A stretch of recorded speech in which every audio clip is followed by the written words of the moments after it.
All right. Ladies and gentlemen, boys and girls, let me check my audio levels. Let me see how I'm sounding. Real quick like. Hit them with the real quick like. Oh, it sounds like I'm coming through smooth.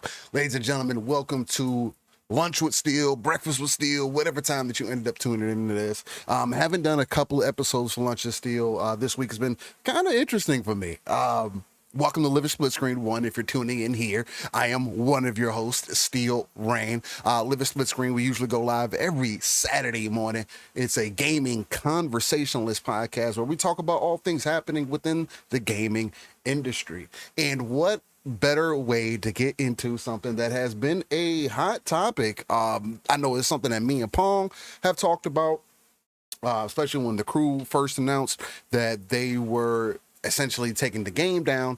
But this is something that me and Pong have kind of always discussed kind of off and on, talking about, hey, whether it's a multiplayer game or a single player game, there has to be a way to allow players to truly own the digital content that they have in their library, right? This is going to be an ongoing conversation. I'm not saying that I got all the answers. Matter of fact, this is going to be an opportunity for me, just because this is something that I do feel strongly about, and I do think that it does need to be put out there more so than anything. Now, this is just something that is happening in the EU, right, in the European region, so we don't have any direct access to it. So, like, as you can see here, and I'm going to get into the details of it.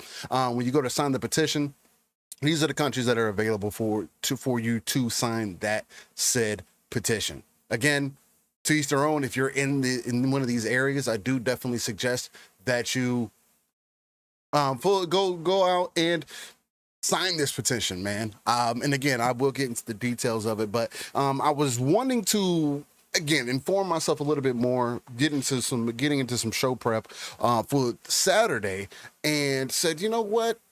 If I'm already going to be doing this, I was going to get some game in and whatnot. I said, you know what?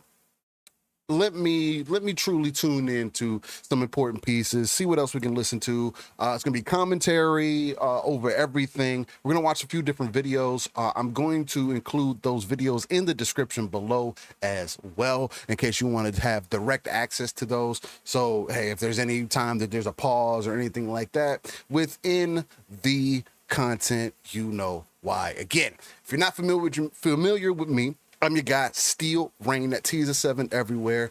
And again, Living Split Screen is the channel. Also have my own personal channel, so you can type that into Google if you would like, Steel Rain. That T is a 7, and you'll find all the information there. Hopefully we can get some a little bit of maybe a clip or two out of this. I'm going to try to record some things on my back end, test some things with OBS because I've made some additional changes, and we'll go from there. But again, wanting to get into this because I do not have all the information about this scenario, right? Stop killing games. I get the initial premise. I get that it is now branched out to some of the more popular YouTubers. What up, Mass? I see you in the chat. I see that it is kind of branched out. Pirate Software is kind of getting a lot of the brunt of it. I don't necessarily agree 100% about why people are attacking him about it. I understand that there is a loss of concept on one end, or maybe just something lost in translation. But I think this is something interesting to talk about because again, me and Pong, as I mentioned earlier, have always kind of discussed the about ownership of our game. So it's going to be interesting to see where this kind of takes us. This is going to be, again, commentary more so than anything. This is going to be kind of a branch off of my Lunch with Steel series, or breakfast, dinner, whenever you end up tuning into this. So keep that in mind. Rescue, what's going on, baby? How you feeling? So, but again, I was wanting to watch this content. I said, you know what? Let me do something live for Living Split Screen. Let's see what happens from there. But if you're not familiar with Stop Killing Games and this whole initiative, again, this is something that is in the EU. And Stop Killing Games is a consumer movement started to challenge the legality of publishers destroying video games. And an increasing number of video games are sold effectively as goods with no stated expiration date, but designed to be completely unplayable as soon as support from the publisher ends. This practice is a form of planned obsolescence Hopefully I said that right, and is not detrimental to customers, but makes preservation effectively impossible. Furthermore, the legality of this practice is largely untested in many countries. Over the past year, we have successfully escalated complaints on this problem to consumer agencies in France, Germany, Australia, and have brought forth petitions for new law on this problem to various countries. A list of the actions taken to date can be viewed here. And we click on that, you can kind of get an idea of some of the things that they have already done. Launched a European Citizens Initiative to introduce a new law. They try to start doing that. That's still ongoing. Work with member of European Parliament and the support of MEP Patrick Breyer to submit questions. Again, you see that there has been some active engagement in here. And in USA, submitted complaints to the FTC on the game The Crew. No response, but this was expected. So you kind of see how things have been kind of been going. They've been trying to get at this for a little bit of time here. As of 2025, most consumer action on this matter has concluded, and we are awaiting decisions on it from several governments. However, there are a few remaining avenues left where people can participate if they are eligible. European Citizens Initiative. This is the most powerful option at our disposal, but it requires a massive number of signatures from citizens of EU countries in order to pass. If we can pass the signature threshold, there's a very strong chance that the European Commission will pass a new law that both protect consumer rights to retain video games that they have purchased and advance preservation efforts massively. Now, surface level.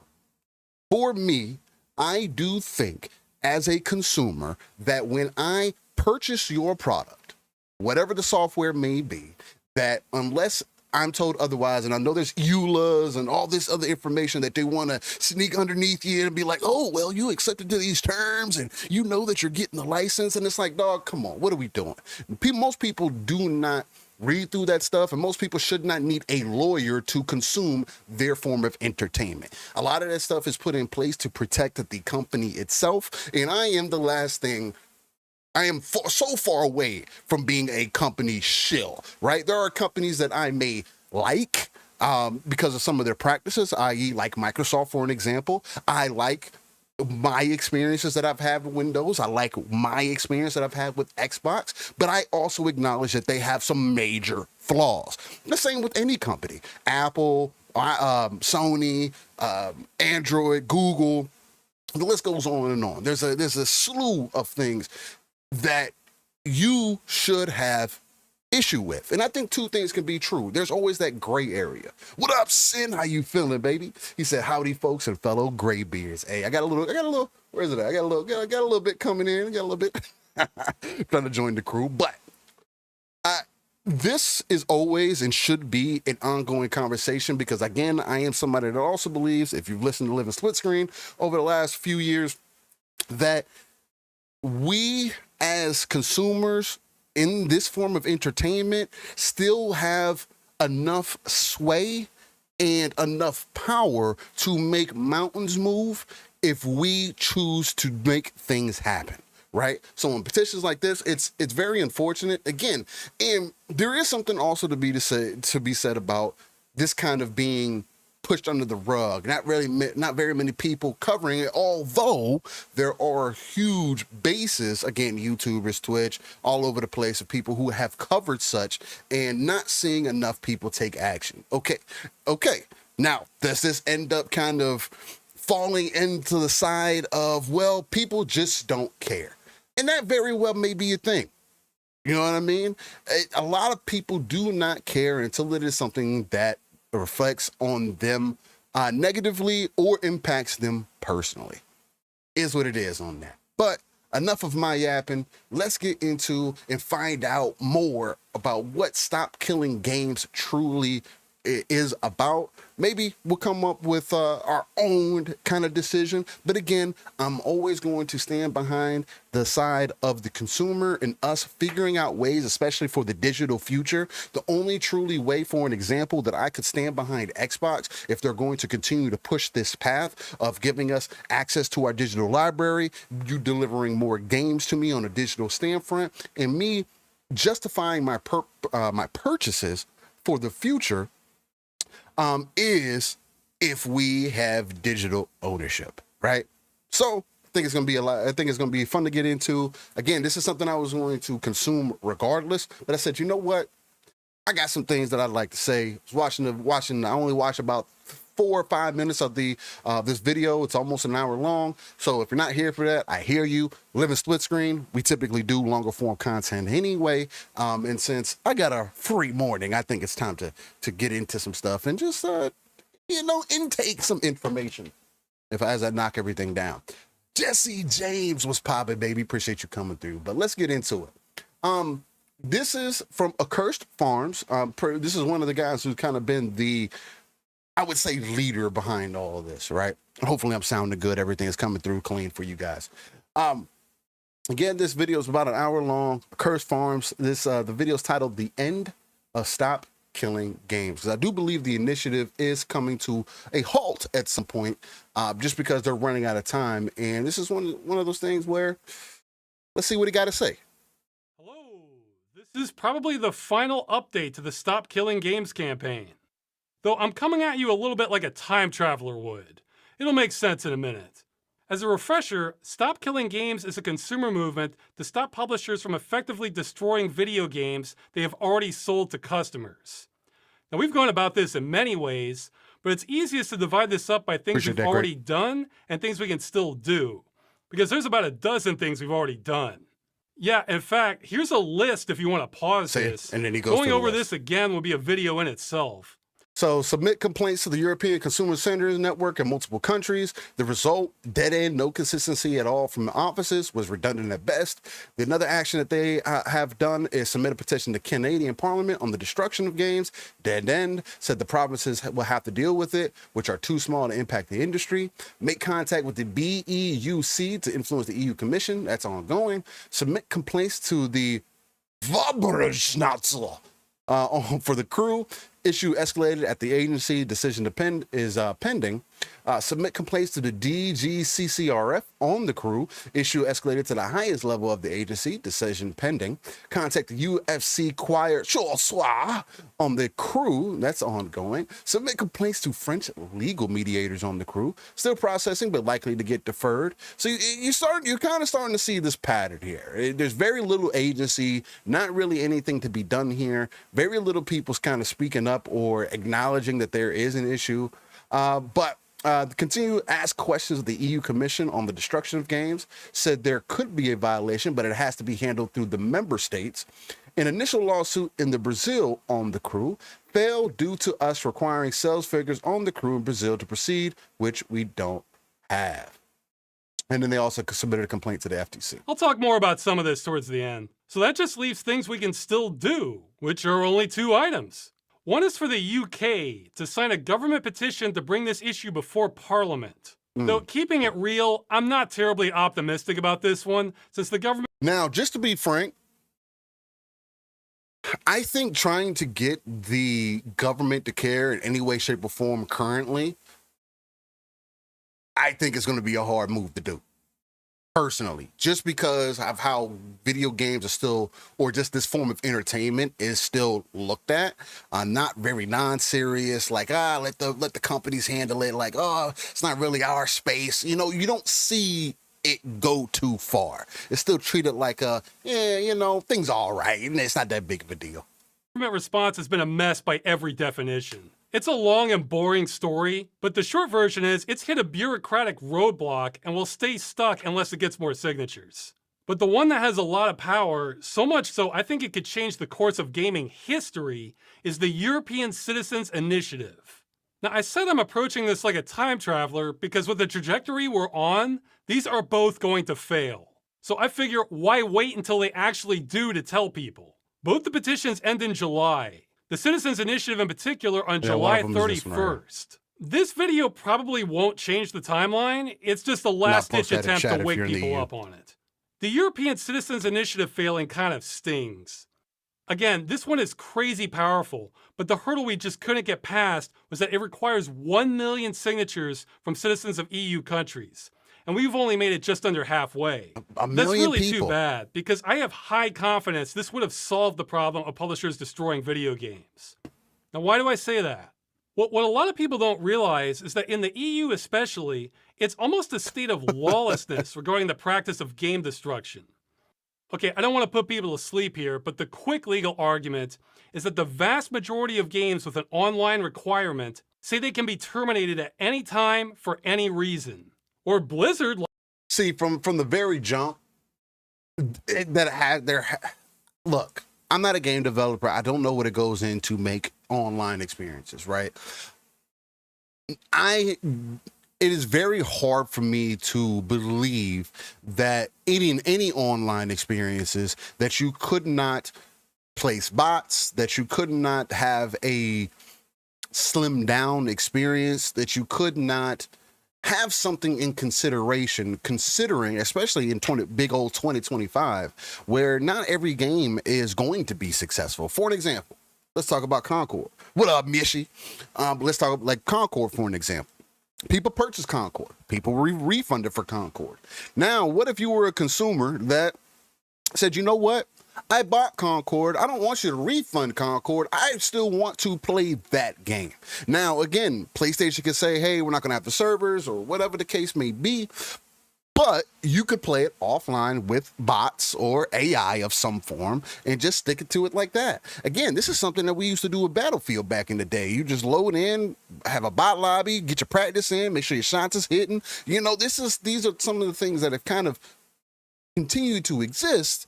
But because of how games are being made today, there seems to be very little onus for the consumer, or consideration, I should say, for the future. Likes to say any or no reason. But according to the EU Commission, that might be a violation of Directive 93/13 EEC, which protects consumers against unfair terms in consumer contracts. So if that term is unfair, that means that part of the contract is null and void. And if it's null and void, then what does the law say about how long your purchase lasts? Well, it doesn't. That's the whole mess. So if there are no legal guidelines, what are consumer expectations for how long video games last? Well, indefinitely.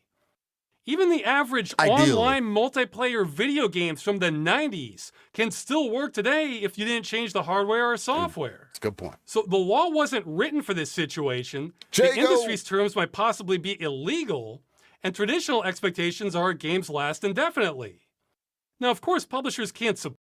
I think the biggest thing is that the laws for this stuff have not been looked at in quite some time. You see this in current modern day issues and laws and politics and stuff like that. There is things that have been progressively going on, or have progressively gotten worse, or progressively maybe don't make sense for our modern society, that need to be looked at and changed. Now, I get why in gaming things haven't been kind of looked at. Again, I would say gaming has been taken more seriously, I would say, over the last decade, maybe. So you have, if you're just considering the last decade, that's just taking us back to 2015. And most of us have been gaming much longer than that, right? That's why people stand up for emulation. That's why people stand up for piracy, no matter how you feel about piracy. For me at least, as a gamer, I understand piracy, because if you are telling me that I currently am only acquiring a license for even single player games, then the only way for me to be able to truly play this game in the future, in the case you decide to do something crazy, is for me to download this game from somewhere else, put it in my personal cloud, put it on a server, put it on my hard drive, whatever I got to do, so that way 30, 40, 50 years from now, I could boot up that game from that zip file, install it. Well, I can essentially run the installer, install the game, and play that game as is offline with no problems. I say the same thing for console hardware, right? There's a conversation about the Switch, for an example. It needs online requirements, right? Most of our modern consoles need internet connection. Right now, there is a time, I think Xbox as an example, and correct me if I'm wrong, let me know in the comments, but for Xbox as an example, you have to do like a 30-day check-in kind of thing. Now, that's neither here or there. I don't think the net necessarily needs to be placed there either. And I know that people's argument is like, oh, well, still, everybody got internet now, man. So what's the big deal? And I would tell you that that's fucking irrelevant. Whether everybody has internet or not, there is no reason for me to acquire a device, for me to hand over my hard-earned money, regardless of what that cost is, and say, you know what? Not only did I fork over my money to you, but now if I'm not connected to the internet, I cannot access the piece of hardware that I purchased. And I get for, trying to account for all the negative things that could possibly happen. I get that the corps want to make sure that they're getting every single dollar that they can possibly acquire from us, right? In every way, shape, and form. Now, and again, I'm not necessarily against the whole online connectivity needing or essentially to set up, because again, we got cloud saves, we got all these different things that I want to be able to access, converting my console over for an example, one of the greatest things the Xbox, PlayStation, and even Nintendo does nowadays is essentially you transferring all of your data from one console to the next, completely seamless, very little issue for the most part. You could even do it off your phone. I think that's super dope. But once that initial time has passed, if I choose to go on a road trip, as an example, and again, I know this isn't going to be a thing for everybody, but let's make it even more drastic. If an EMP goes off tomorrow, if everything is completely disconnected, it is wild to me that, hey, within 30 days, I'm not going to be able to access my stuff.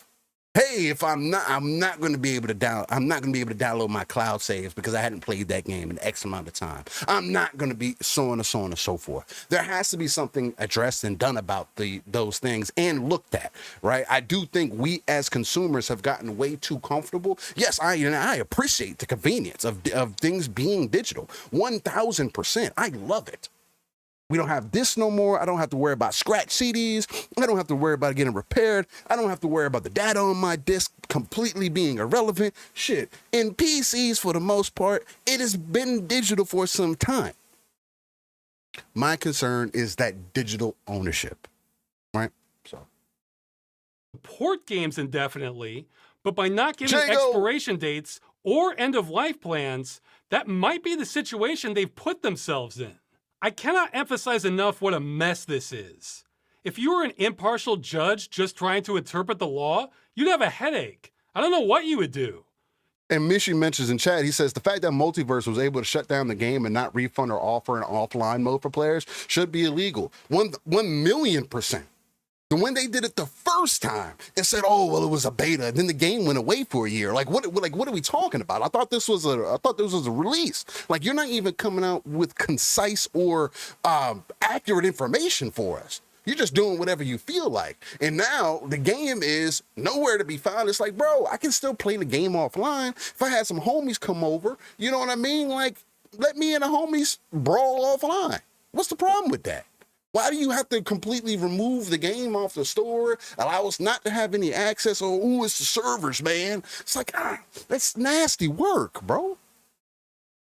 I'm gonna shout out to the chat real quick. Appreciate y'all pulling up, man. Super dope.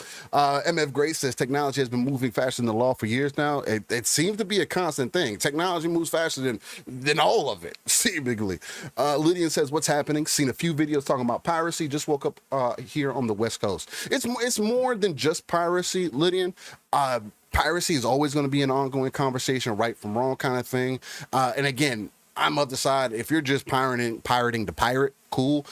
Right now, it's a very massive gray area because we do not have true ownership of our digital content. Whereas if we did, I could more so be on the side of, know if piracy is okay. You know what I mean? Again, to each their own, you do what you feel is best. And there's areas in regions where they have to kind of resort to piracy because it's not maybe affordable to them. It's not accessible to them, whatever the case may be. Again, I'm not saying it's a foolproof thing. I don't know what the true answer is. I don't work in legislation, bro. I am a gamer who talks about games on a week-to-week basis. I'm a normalized dude who wants to have conversation about different things that are happening within our industry that I personally feel that we still have a lot of sway in. And we as consumers don't have a lot of sway in a lot of things. that we can actively make a change in. Now, if we all stop going to Walmart, maybe Walmart will start doing things differently. But is that a reality? Is that something that's going to happen? Probably not. Because again, there you got to weigh things out, and those that may be more fortunate to be able to choose a different place, you can afford Publix, you can afford Target, you can afford whatever other Aldi, whatever supermarket you want to go to. There are millions and millions of people who do rely on Walmart, as an example. So, MF Great says, oh, shout out to Jago, appreciate you. He said it's the East Coast, 1037. Great says, good morning, Lydian. Sometimes you just have to throw the sails up and take a ride for a good time. Say, sometimes you got to do what you got to do. Again, I'm not going to be the one to argue. Yeah, you know? Jago says, games have been digital since its inception. The storage medium, disc, CD, Blu-rays, HDD, SSD is what has changed. 100%, Jago. It's a good point. You bring up a good point. You'd probably tell the EU Commission they need to make a law on this because this is a glaring omission. So being in the middle of this quagmire right now, if we had rolled up with 1 million signatures demanding that the EU give us basic consumer rights for video games, that would have been the easy way out for regulators, because then they would have a mandate. That's what I meant about my half-joke slide about politicians liking easy wins. This situation is such a mess that trying to settle this under existing law is more work than creating laws under a consumer mandate. And thanks to the action we pushed at consumer protection agencies, doing nothing is no longer an option for multiple countries. We've made sure of that. But none of that matters because the initiative is failing. Now, my original thought was that ironically, it's difficult to get gamers to care about games 100%. Because a whole lot of people are cruising at maximum apathy these days. But I think it's more than that. For most of the past year, the initiative has bounced back and forth between being the third and second most popular active initiative in the EU. The only ones that topped it were far more serious social issues. So that says to me, the problem isn't getting gamers to care about games, it's getting people to care about anything. True. And frankly, that is a checkmate move. If people can't care enough to write their name on a form to protect their rights and stop things they care about from being destroyed, then yeah, I can't do much with that. I am not a Care Bear that can shoot light out of my stomach to make people give a damn. Plus, it's hard to know how many people don't care and how many never knew about the initiative in the first place. It's certainly not for a lack of trying. I have tried to push this everywhere I can, though I'm an amateur at all of this. I have a medium-sized YouTube channel for making comedy videos involving gaming. That's it for my advantages. Now, I've tried to leverage this to push the initiative, get as much help as possible, but I've never been great at marketing and networking, stuff you need on a campaign. Yeah, in fact, I never wanted to do any of this. Jago says AI will change the playing field when it comes to game preservation. That's what we're hoping for. That's something that we can hope for. That is one thing that I do hope that AI can help with. If it comes down to it's a manpower thing, then I damn sure do hope that AI can help relieve and solve some of the issues of it being a manpower issue. Go in the background, get the AI to understand the code, whatever you got to do, find out how you can, again, with online games especially, whether it be Call of Duty, whatever the case may be, racing games. I just don't see, a game like The Crew, that shit don't make sense to me. I get that, we have a server, we got people connect, you got to connect to our server, and this is how we connect you with this, and this is how we do it. I hear you, bro. But isn't there also an issue to speak on as you weren't considering the game not lasting forever? You were kind of going into this with the plan that, hey, we're intentionally making this product for it to be pulled from the store whenever we want it to be. So it's how does that help the devs? How does that benefit the devs in that way? That you don't have a end of term or end of service kind of agreement, or you don't have an end of service future planning or end of service thought process that you're going into if you are a service-based game. I don't know. It's just weird. I've been beating the drum on the problem of game destruction going on 10 years now, but the problem only got worse and worse, and nobody was doing a damn thing about it. So when the opportunity to do something finally presented itself in the form of the biggest game shutdown from a European company, I pounced on it as hard as I could. So I've hated doing almost every aspect of this campaign and will be very happy for it to end. but I would have hated myself even more if nobody stepped up to do anything. So in light of that, I think our exposure has been phenomenal. We've gotten a lot of support or just fair coverage from major YouTubers. Some ordinary gamers, Young Ye, Louis Rossman has been a bro especially. Gamers Nexus, Linus Tech Tips, Game Linked, Philip DeFranco, Asma Gold, Black Panther, Second Wind, including Yahtzee and the other Frost, Spawn Wave, Civi 11, Mandalore Games, Bellular News, Digital Foundry, Josh Strife Hayes, Tech Tangents. Honestly, it goes on and on. I'm leaving out a lot of people. My apologies on that. We've gotten game news outlet coverage. PC Gamer, IGN, Rock Paper Shotgun, Kotaku, TechSpot, Eurogamer, PC Games N, Destructoid, Game Rant. There's more. And regular news outlets, Metro, Euronews, Variety, Forbes, also many non-English outlets for France, Germany, Italy, Poland, Hungary. There's a lot. And some developers, Running with Scissors, Landfall Games, Mala Industria Games, Octay, those awesome guys, and developers of emulators like Dolphin, PCS. Mishi says AI will only release more broken, mediocre games. Mishi, if that's the direction they choose to go with AI, or if that ends up happening with AI, then once again, there is a bigger problem at the higher level. Because ideally, what AI should do is allow proper devs or talented devs to create more of an experience, right? You're working in tandem with something. Again, I know people like, or where I saw some people frustrated that there was a game, I forget exactly which game, but, and this is something that I think is fine with AI, but I get people want it personally done.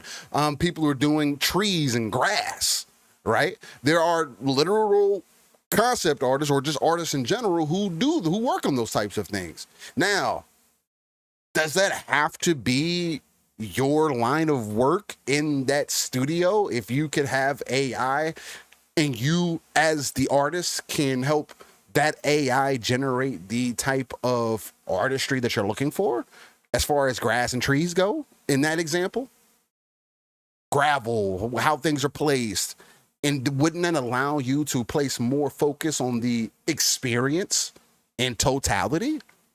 Like, again, and I get you, there's people out here that's like, I know some people might say, well, Steel, that's like saying, the person that's drawing a landscape, man, and they're drawing the trees and the grass, and they're drawing this scene. It's like, oh, well, they could just replace it with AI, and what's the big deal? I do think that paintings, I do think that stuff like that is a little bit different than games, although I can hear the argument. I can definitely understand it.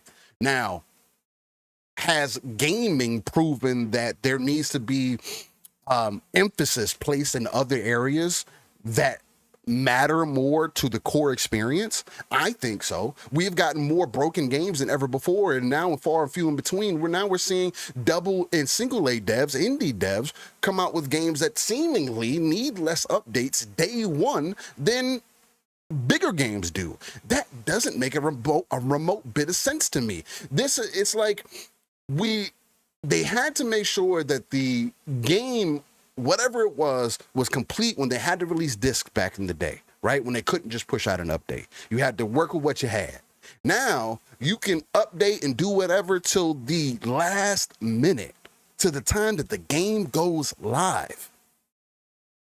When you've been working on this project for X amount of time. And again, I've been in project management. I know how these things go. I know what bringing it, crushing it down to the metal looks like. I get you. But we're also in an industry, in a form of entertainment now, where people are like, oh, well, crunch is bad. Deadlines, man, I'm gonna give my people a day off. Screw that deadline, man. If the game releases broke, it releases broke. It's all right. Mind's Eye is an example of a recent game that came out. There is no excuse for that game to have released in the condition that it did. Now, I get that some people had a good time with it, felt the same way about Cyberpunk, and everybody felt the way that they did about Cyberpunk. They said it wasn't that great when it released, especially on the previous gen, which is, that's a whole nother conversation to get into. But what if they would have had some help with AI to accomplish whatever goal they're trying to see? Again, I'm not saying that it's perfect. I don't know what the overall answer is, but something has to give. Not only are we fighting against digital ownership now, but now you're not even giving me a complete product, but you want me to spend $80 to $100 on this product, on this software that I don't even own. Doesn't make sense to me. SX2, MPP, SSPP, and some more indie developers I may have lost track of. I'm sorry. And this last one is hearsay, but it's my favorite if true. Developers from Ubisoft Ivory Tower, the people who made The Crew, which is the game we used to get all this action rolling in the first place. Yeah, it turns out a lot of developers who spend years of their lives working on something don't like seeing it destroyed by publishers. Who'd have thought? And I've been saying yes to almost all offers for interviews, questioning, or any kind of outreach opportunities that came our way. I honestly don't know how many interviews I've done on this issue at this point. It's easily dozens, though not all of them were on video. One was even for BBC Radio. And then there would be the spontaneous offers that would pop up throughout the entire campaign, like working with members of European Parliament to push through questions to the EU Commission, having meetings with the BEUC as another route to the EU Commission, meetings with representatives from GOG. That one was looking promising until they fired the representatives we were talking with, then backpedaled. That sucked. Meetings with representatives from Heineken. Yeah, I didn't see that one coming. Heineken, of all companies, supports the initiative because it ties in well with some gamer lounge campaign they have going. It is on 1.5 That one was going to be speed, a huge boost for us. But they ended up having to postpone it a year, which is too late. I've had meetings with Fudo, FGAMP. Probably the funniest of these was another member of European Parliament who was also on the Committee on Culture and Education. Their staff reached out to me, set appointments, canceled, then kept having to reschedule 3 times. And this is all on top of the day-to-day outreach, organizing, and just basic community. Vandal says, new daily morning show still? Maybe I do a little something like that, but this is more so I would consider this Lunch with Steel, kind of the video series that I've been doing that you guys might have seen on the channel. I upload those videos to members first, if you're in the Horde of War tier, and I typically upload them, they'll get uploaded later on a scheduling kind of thing. This is something that I was thinking about just intaking for the show, because that's something that I do. Now that I've beat Stellar Blade the first time, I can now kind of casually play the game, listen to content and stuff like that. That's typically what I do leading up to the show every Saturday morning for Live a Split Screen. And this was an opportunity to hit 2 birds with 1 stone. I want to start putting more content out there, put myself out there more in front of people, and just kind of express myself, you know what I mean? And I think that this is an awesome way, expose more people to stuff. Again, I don't think there's enough people talking about Mecha Break right now, but that's neither here or there. Maybe we'll get into that later, but it's something that I do feel passionate about. This is something that me and Pong have discussed, game preservation, how we look on it, what we want. So I thought it was a prime opportunity, man. So appreciate you for coming through. Mishi, he says, I like these types of streams. Hey man, I appreciate it. Look, I mean, again, I'm somebody that kind of overthinks things as well. And again, it's a very human thing, right? We're motivated to do something, and then we get into the process like, I don't know, man. People really gonna care? And it's like, let's just stop caring. Let's just stop like overthinking things and just get into it. So that's the main thing. Let's see. Somebody else said something. Jago says, Mind's Eye should have been made by AI. Would have probably released better. Look, I heard the game has some bones. Just some of the bones may be fragile. MF Great says multiplayer experiences are guaranteed for 10 years after release. Multiplayer experiences, like I get as far as the service side, as far as from the company, it being supported, but after that 10 years, you have to have some form of turnaround. You have to have some way of still allowing gamers to access that content in an offline state. I'm not saying like, you got to make sure that it's updated moving forward. None of that. You essentially you put out an update and say, hey, this is the final update. Everything moving forward is going to be on your side. We'll swap things over to peer-to-peer, whatever you need to do. I think that would be an avenue to look at or possibly chase, like Halo Infinite, for an example. Were people going to move from Halo Infinite and move on to the next Halo, or Halo MCC? What if Halo MCC says, oh, well, we can't keep the servers up anymore? You're just gonna pull the game? You got several games there that I could play. I can't play those games now, or is it gonna be available to me in an offline state? And I think for those examples, I think they would be, but neither here or there. Jago says Concord was multiplayer, and look how that turned out. And even in the sake of Concord, if Sony wouldn't have refunded everybody, and again, I think that's the most immediate way that you can kind of alleviate yourself on a lot of that is, hey, here's a refund. Especially if the game that just came out, 2 weeks, boom, refund, man. Hey, it didn't work. It is what it is. Here's your bread back. I do think that it should have been an option for consumers saying, hey, we're not going to be able to keep these servers up no longer, but if you want to play the game offline, maybe play peer-to-peer, maybe we offer it to a third party, and even that could be done through PlayStation. Hey, we have a third party that kind of runs the servers or whatever. It may be a server or two, and maybe the game grows over time. Maybe, and I know there's more that goes into it as well. I saw some people bring it up. Well, now that will require giving the gamers the code and letting them do what blah, blah, blah. And it's like I get it. I don't have all the answers. I'm not expecting for anybody else to necessarily have the answers, but I am expecting for the people who are making this software and who are in charge of this industry to at least do something, like take some form of consideration for the consumer. Communication with God knows how many people. Again, I've hated doing this because I have to fight all my instincts not to bother people. I hate being a pest, but you kind of have to do some of that when campaigning. At this point, I've written a couple thousand emails connected to the campaign, trying to do outreach, research, and just keeping things together. I haven't done that much on Twitter because I don't have much of a presence there. Same goes for Reddit. Yeah, Reddit. I received so many reports of promotions of the initiative being deleted, and some of the ones that stayed up are some of the most hostile to the initiative that I've seen. Yeah, isn't Reddit just a wonderful place to be nowadays? I don't Discord launch traverse on where Reddit. people can independently organize, so I wouldn't be bottlenecking anything if others had better ideas on what to do. I believe currently they're trying to contact TV stations about this in Europe, something I never would have had a clue how to do. That's exactly the sort of thing I was hoping would emerge. Yeah, I really want to emphasize that from the second the initiative launched, nothing had to go through me. It's been there in public this entire time. Shout out to Isaac Hayes 85, aka Mr. Walk On By, with the exotic loot on board. Appreciate you for being a part of that Hortivore tier. He says, what's good, Steel and Chad? What's good, Isaac? Appreciate you coming through. Hopefully you're enjoying it. Hopefully everything is sounding good, looking good, and feeling good for you. Let's get back into the end of Stop Killing Games. Time with easy multilingual guides at stopkillinggames.com. We blazed a trail to make it easy for others to act on this, but that wasn't enough. So it feels like I've been running a rickshaw carrying people to the destination to save games, except it's breaking down halfway. The work on this has never stopped. I never wanted my involvement on the campaign to last this long. I kept hoping after launch, somebody with more reach and better at campaigning could just point people to the destination and get it done. But no, I've had to keep hauling that rickshaw. Not every week, but there have been many weeks on the campaign where I've been working 12 to 14 hours a day to keep things moving to get signatures. And the only way I was even able to do that was to burn some of my savings and put everything else on hold. I've been kind of stupid about this because it's our only shot. Again, this is an amateur effort. That means there's no staff and no salary. So if I need help with something and ask a volunteer to help with it and they disappear on me, well, then they disappear on me and I need to do it myself. Or if I can't, I need to hunt down someone else to help with it and hope they don't disappear on me. Meanwhile, my channel has been suffering, as my viewers can tell you. I'm stretched too thin. Now, I have been maybe fairly criticized for not running a fundraiser for this. There are reasons for that. The first is, until recently, I didn't know where we would spend it. People would say, buy ads. But the initiative could be considered political. Fair. And YouTube doesn't allow political ads in a lot of EU countries. And neither does Twitch. Okay, good luck fair. reaching gamers without YouTube or Twitch. So taking money with no plan, That's a that's real a good point. grift. And another reason is I am one of the worst people to manage that sort of thing. Financial paperwork is an Achilles heel of mine and seems to take me 10 times more effort than anything else. I mean, I can do accounting, budgeting, math. That's not a problem.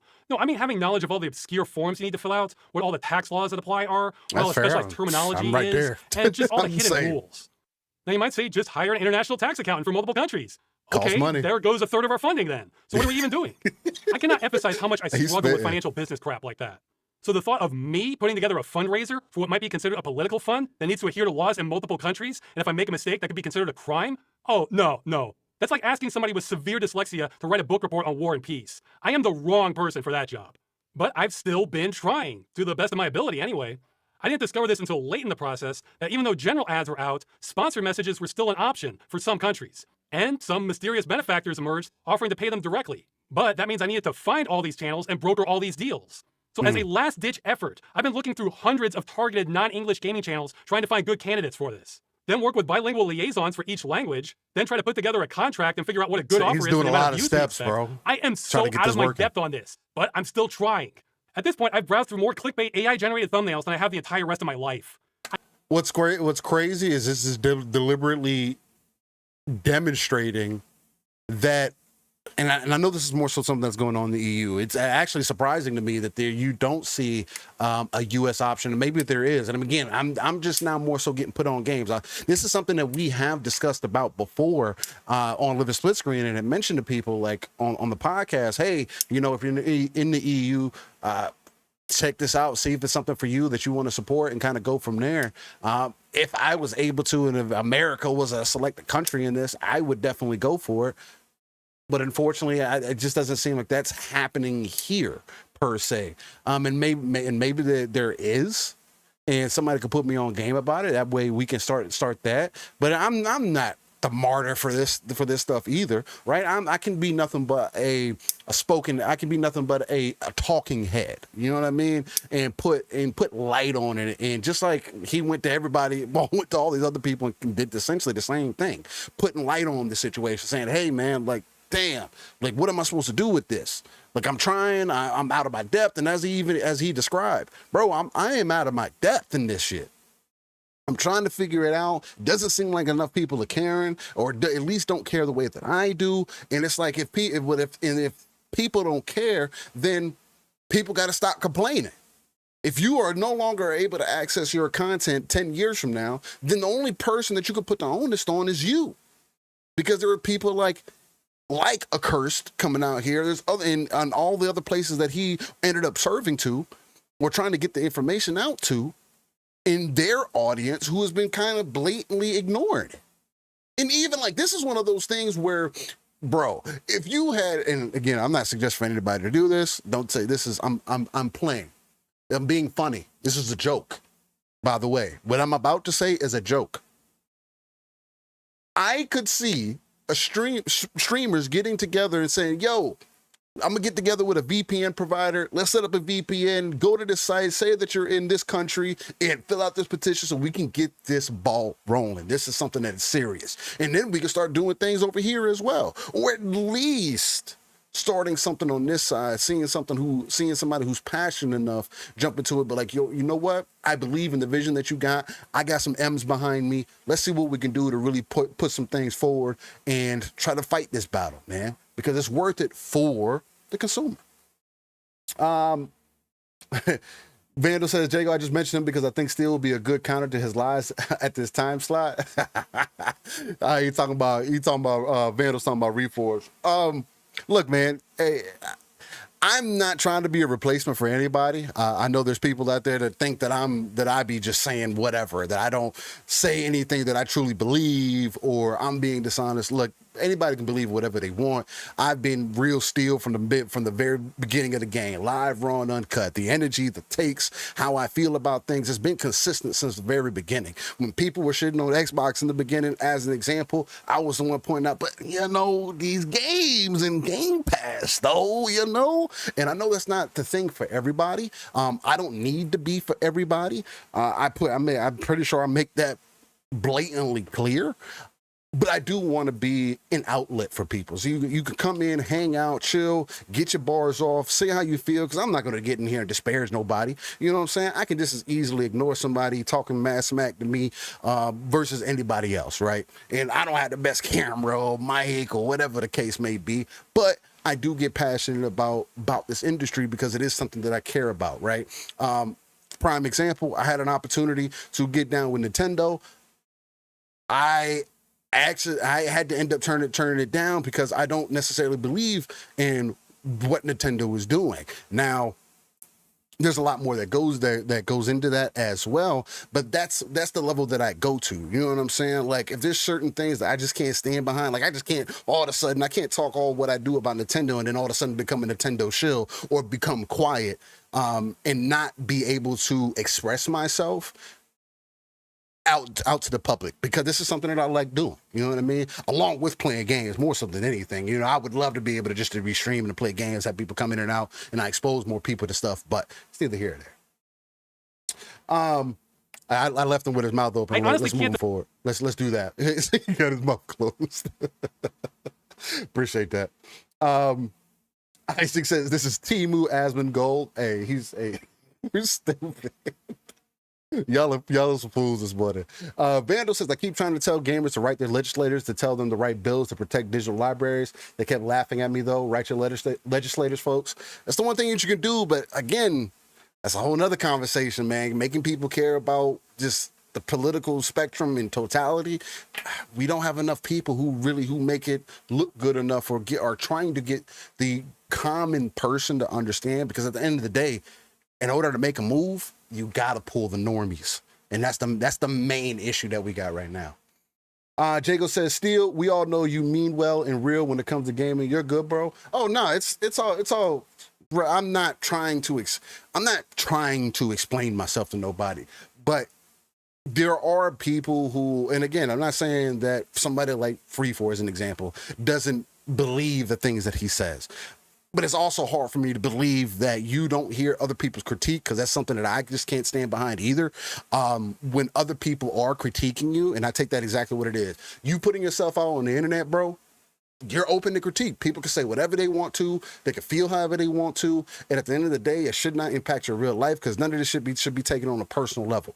People started doxing and doing all the extra shit. Like, dog, you can find out whatever you want to about me. It's not going to change how I feel or what I'm going to do, and I dare you to pull up. You know what I mean? Like, so it's different for different people.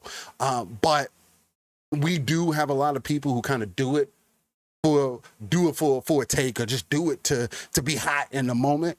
And it's just, you know, I just like to continue to reiterate that that's just not my standpoint. We don't have enough people who come out and say, yo, this is what it is. We don't have enough places where we're having genuine conversation back and forth, getting different opinions, and people expressing themselves. Because again, especially in gaming, this shouldn't be a me and you, like, right versus wrong thing, because unless you work for the company directly and you can tell me exactly what is happening, and in most cases that is not something that you're able to do if you're working for a Microsoft, a PlayStation, or any of these big companies. That is not something that you could do. If you've had a job, you just can't go out in public, even under an alias, and say whatever the fuck that you want to say. You just can't do that. You know what I mean? That's why people do choose to not have pictures or be completely anonymous online, because it gives them a little bit more of that space to be able to do some of those things. But everything that I do is say I'm standing behind. You know what I mean? There's nothing outlandish, and I'm like, oh, hey, Steele. 10 years later, you pull up this take, and you're like, remember when you said this? I can look at that and be like, you know what? Yeah, I did say that, and I explain it to you. We have a conversation, and either maybe you help me look at things differently, or you don't. Decide which part of the campaign I've hated the most. Acting as an advertising broker, not knowing our budget or what's a good offer, or trying to research laws governing this practice that don't exist, except I didn't know that at the time. So how are these sponsored ads going? Are they going to get us the signatures? As of recording this, I don't know. It's a Hail Mary pass as it is. I'm just going to assume it won't, and I'm completely spent on ideas on how to get more signatures.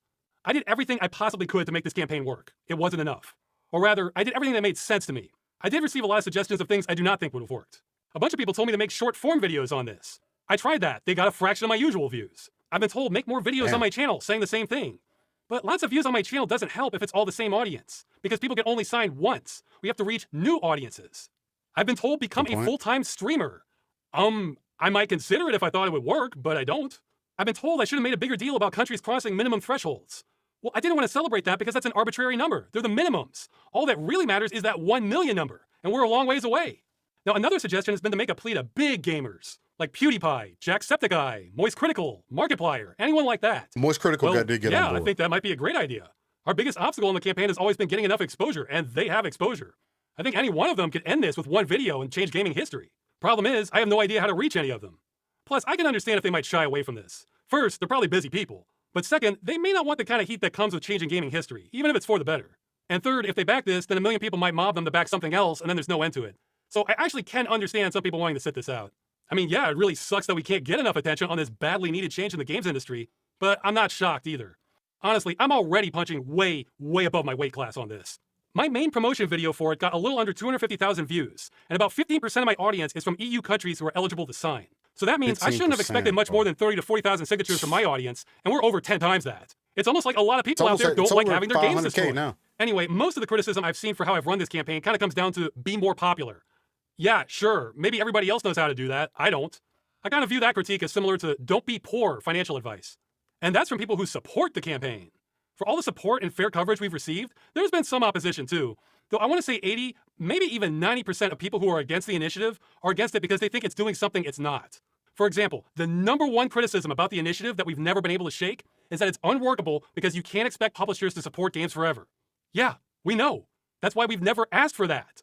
I must have said this 100 times now. It was written on the website from day one, but this keeps coming up over and over again. See, that's the thing. As soon as you say 3 words... See, and it says, aren't you asking companies to support games forever? Isn't that unrealistic? And they say, no, we're not asking that at all. We are in favor of publishers ending support for a game whenever they choose. What we are asking for is that they implement an end-of-life plan to modify or patch the game so that it can run on customer systems with no further support from the company being necessary.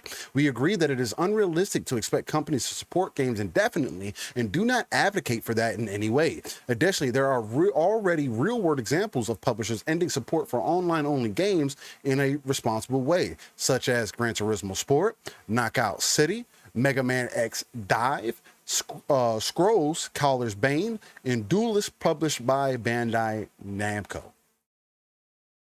Day one, but this keeps coming up over and over again. See, that's the thing. As soon as you say 3 words on requiring end-of-life plans, gamers especially will jump to some conclusion, and I never know where they're going to land. And that's 100%. Like, we're not. It does not make sense for the consumer to ask the publisher to continue to update this game for the next 100 years. It's not realistic and it doesn't make sense. But as that mentioned, you have to have some form of end of date or end of whatever to let people know, hey, this is what is going to happen. This is what we're going to do. And moving forward, it will be moved into an offline state. Whatever you do in that offline state is completely up to you. If you brick your save, if you break, or whatever you do, if you mod the game out and turn it to something completely different and you no longer have access, do not look for us to help resolve your problems. Mishi says the only petition that works is the one that involves your wallet. Stop buying games and they will listen. But Mishi, people are also against people using Game Pass. So it's like you could just fight back and be like, oh, we don't. But again, because even that would, like, I feel like would have the opposite results, because again, you're not buying the game technically. You have access to the game, and under that premise, I can understand if you no longer have access, because once the Game Pass runs out, or if Game Pass is taken away, then it is what it is. But as long as I still have access to buy said game, then I should have said ownership of thy game, which is not the case today. So if I stop buying games, like this is one of my main one of my main hobbies, right? Gaming is something that I really love and appreciate and care for. And just like people you see working out as a hobby, painting as a hobby, whatever other hobby that you have, gaming fits in that just as well, right? And I will always argue for that.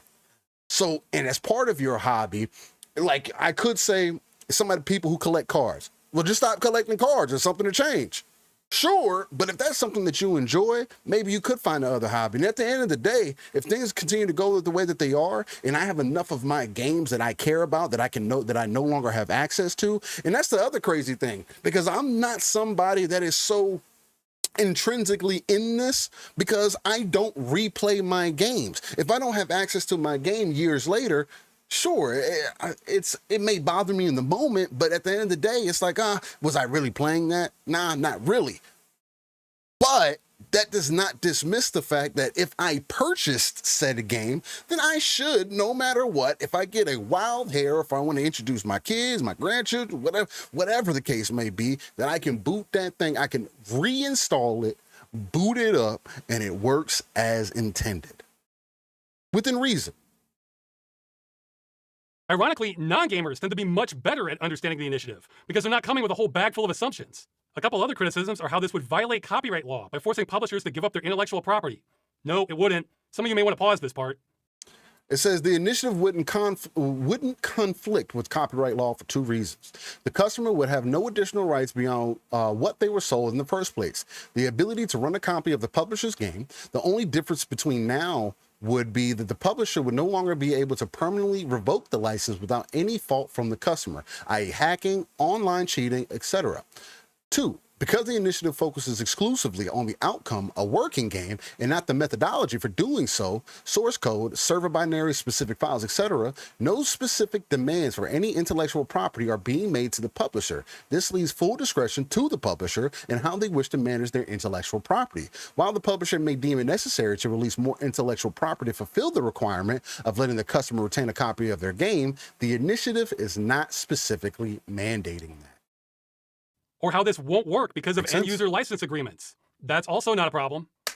It says the initiative would still work regardless of what terms are stated in the EULA and user license agreement, since it, if passed, it would become an EU directive which would supersede any conflicting terms from consumer license agreements. Or how this isn't possible because publishers already have agreements with other companies and don't have the rights to distribute that code. We're aware of that. Yes, the initiative is still possible. Says the terms of the initiative will still be possible regardless of any pre-existing deals with publishers that might conflict with it because it's not retroactive. If passed, it would not go into effect until likely years from now, giving publishers time to make new deals for future games they wish to sell in the EU.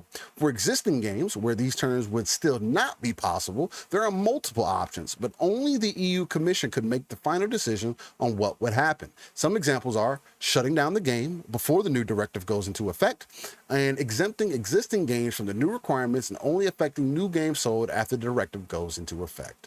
Those are the ones I've seen most organically. Beyond that, there is a clear patient zero where others come from. Okay, I really don't want to do this next part, but it's become a liability for the campaign for me not to. Our biggest critic by far is YouTuber and streamer Pirate Software, who goes by Thor. If your only exposure to Stop Killing Games has been this video, then you've been misinformed. This video is by someone who does not understand the campaign, has been trying to stop it, and has been making up what it is about. I am not saying that lightly. I will prove it in a minute. Now you might be thinking, okay, so some YouTuber got something wrong on the internet. This is gonna be dope. So what? See, that was my thinking too. The problem is how incredibly influential this YouTuber has been. Remember that list of coverage on the campaign? Well, best I can tell, Thor's coverage has been bigger than literally anyone else on those lists, except Asmongold. And the only video Asmongold had on this bigger than Thor's was about Thor's video. So for all practical purposes, Thor here has been the #1 voice on the campaign, and he's been lying about what it is. That's a bit loaded though. In this case, I'm using the second definition of lie. I have no evidence it's the first. This video came out right as we were building momentum, then except for one boost in Germany, the signatures started drying up like clockwork. This put me in kind of a no-win scenario too, because if I ignored it, then a lot of people are going to get misinformed about the campaign. But if I did a response video, which is not something I wanted to do anyway, then it might look like drama farming, which could understandably turn off a lot of people from the campaign, because... And I think stuff like that, like, you have to weigh out what you feel is best. I think a lot of people put stuff under drama farming or just put titles on things, which I find corny as well. But sometimes, like, stuff like that, if you wanted to just create a response to it, I would have just created a response to it if it were me in a scenario. I don't care if people feel like it's drama farming or not. I am here to demonstrate to you or trying to provide information to you because I feel passionate about what I am saying. And you can either listen to what I am saying or you can create your own narrative, which at the end of the day, you're going to do whatever you want to with it, no matter what. So I'm not at fault for that. It's not about that at all. So I quickly made this video trying to clear up all misconceptions and concerns about the initiative with timestamps for everyone's questions, hoping the truth would eventually come out. I can see now that was a mistake. I should have just embraced the drama. To this day, I'm still getting frequent comments and emails about the same falsehoods about the campaign that originated in this video. Well, now I have nothing to lose. If we don't get the signatures, then none of this matters anyway. So if this campaign is failing because of me not talking about this, then I'll at least correct history here on the way down. I'll get this over with and go over what I think are the biggest points of Pirate Software's videos. I'm not going to go over everything because collectively Thor has made hours of video on both me and the movement. I'd be here forever. Believe me, I could address smaller things too, and kind of already have. All right, let's start. Okay, point number 1. Thor does not understand what Stop Killing Games is. Here it is in his words. So for those who don't understand, the Stop Killing Games initiatives is basically, we don't want single-player games to have DRM that the developers can turn off and thus render the single-player games inactive anymore. This is what they want to change. They need to be specific that they're talking about single-player games that do not need a server to support them. And as much as they want it to be about specifically games, where it is a single-player game that has always online functionality, it would impact every live service game that exists, instead of just targeting single-player, always online games. No, that's not what it is. Stop Killing Games includes single-player games, but nothing about it is specific to them. He completely made that up, and I have no idea where he got that impression. This is what I mean. It's harder for gamers to understand this because they come with so many assumptions. It's like that saying about doctors being the worst patients. So let's clear this up. It's the first line on the website. Stop Killing Games is a consumer movement started to challenge the legality of publishers destroying video games they have sold to customers. But the movement includes all this stuff from earlier, and he was mostly talking about the initiative. Well, the short version is the initiative is about requiring publishers to have end-of-life plans for games they've sold to customers in the future. So when they shut them down, customers can continue running them without their support. The long version depends on what kind of transaction is being made. As you can see, it's not easy to explain in a soundbite. But if you notice, we don't make a distinction between single-player and multiplayer games. That's because the law doesn't either. So why make this even harder? Both It says, stop destroying video games initiative, the long explanation. Games sold as one-time purchases with no stated expiration date that do not require a connection to the publisher or affiliated parties in order to function at the time of shutdown. No impact. These games would already meet the requirements of the initiative.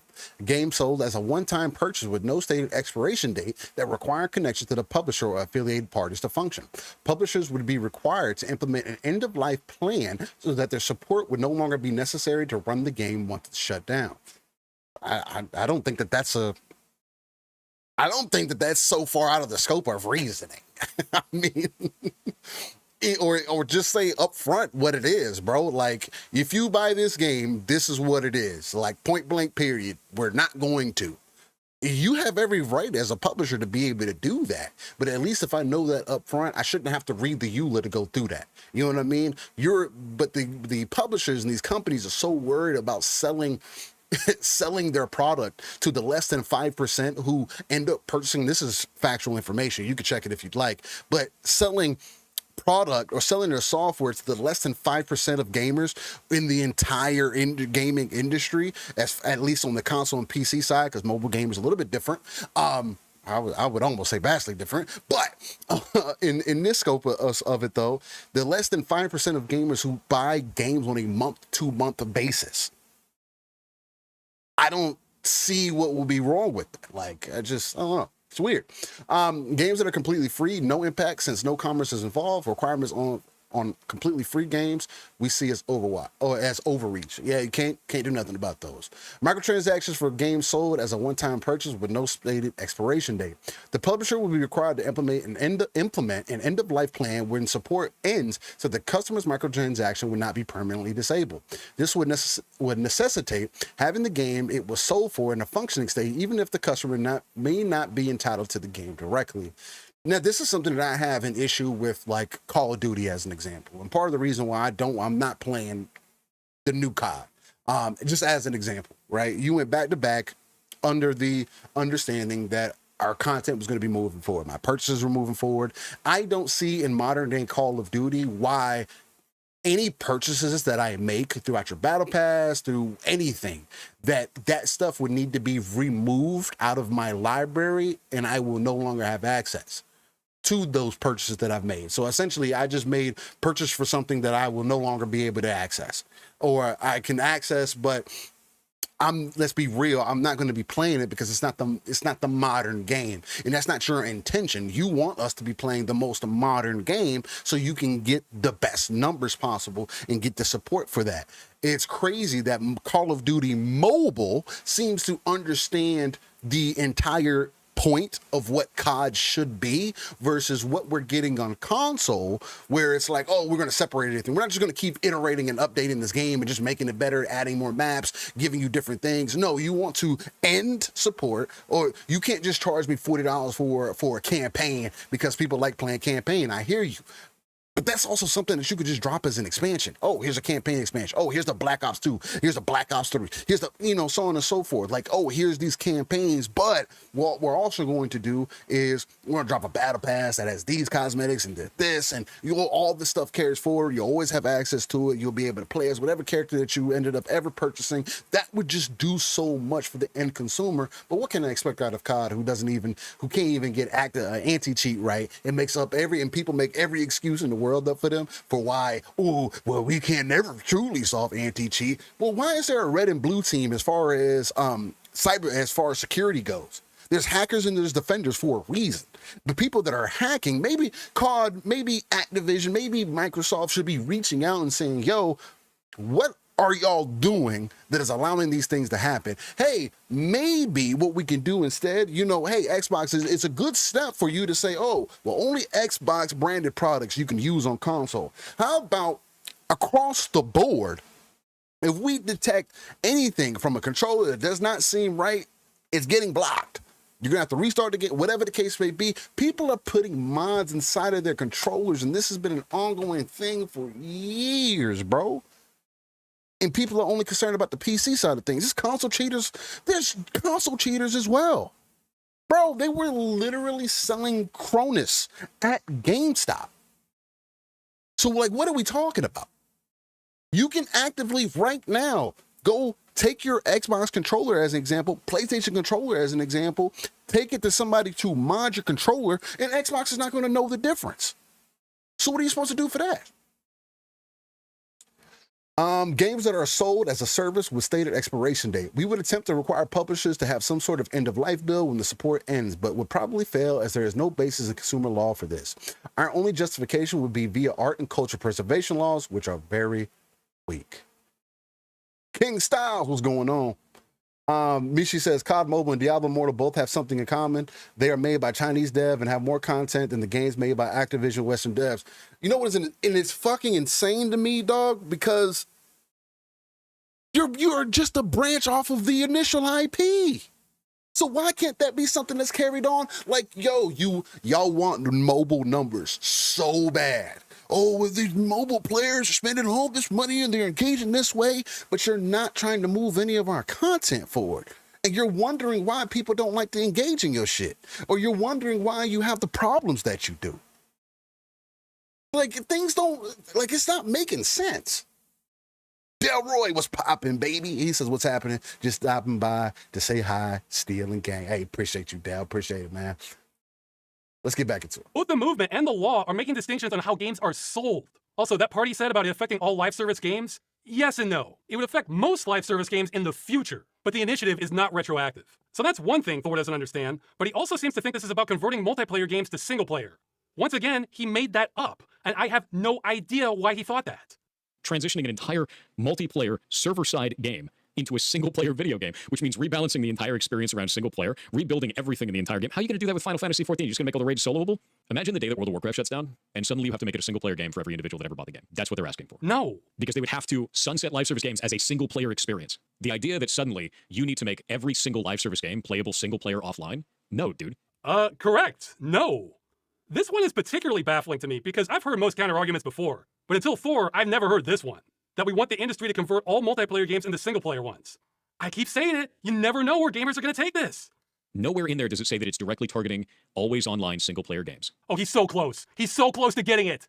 It is vague, and because of that, it will impact. Hold on, guys. He never has that light bulb moment.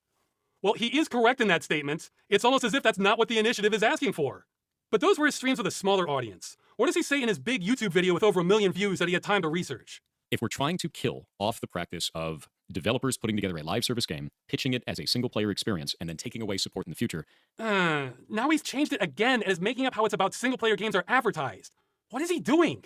It needs to be specific about the business practice it's trying to defeat, which is specifically companies that are doing this under the guise of it being a single-player game, but adding online-only functionality that is not necessary and doesn't add any gameplay elements. That's the problem. No, that's not it at all. And there are some people that'll say, well, just make it all single player. Like well, you? I'll explain that doesn't make any sense in the first place. If you're making it all single player, you have to carve off all of that, and it's developer time and money. These are two different ideologies, and that's okay to have two different ideologies. I just won't agree with it. But those aren't the ideologies. Nothing in the initiative is asking to convert games to single player. Nowhere in there does it say that it's directly targeting always online single player games. Yeah, so why does he keep bringing it up? This is a total red herring. If we don't like the idea of live service games as a whole, I get it. Don't play live service games then. Don't agree to those terms. No, he's getting a new thing wrong now. We're not against them existing, we're against them being destroyed with no recourse for the customer. Just use logic. If we didn't like them in the first place, why would we care if they're being destroyed?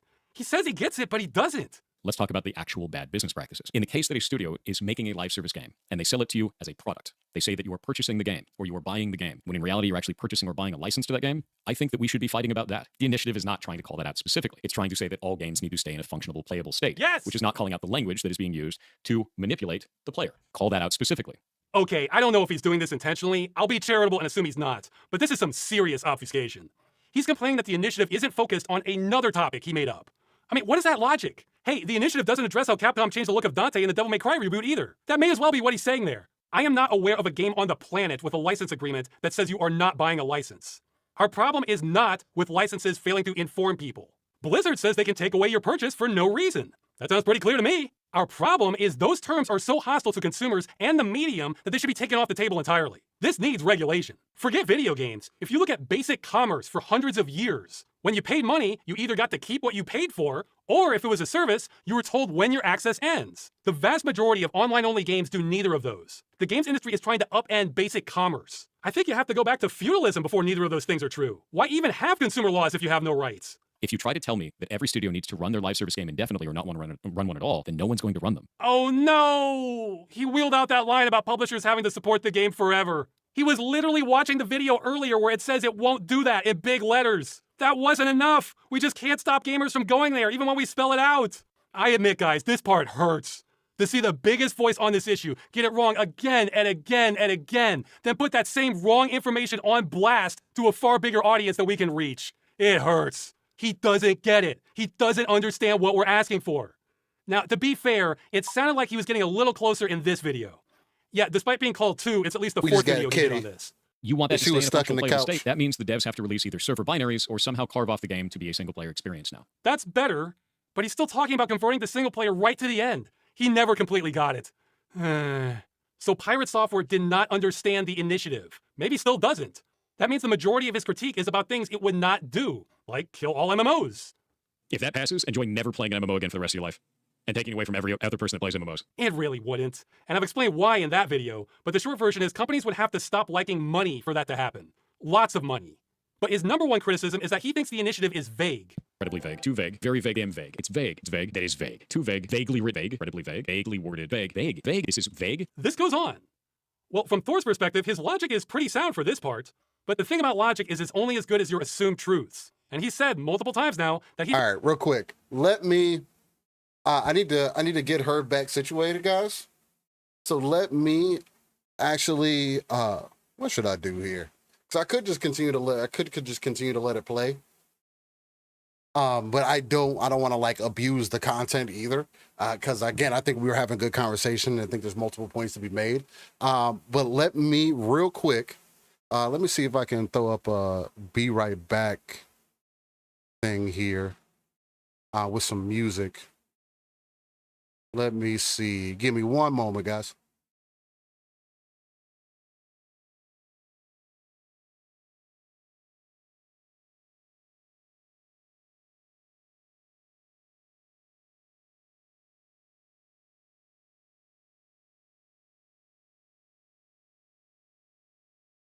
I do like that.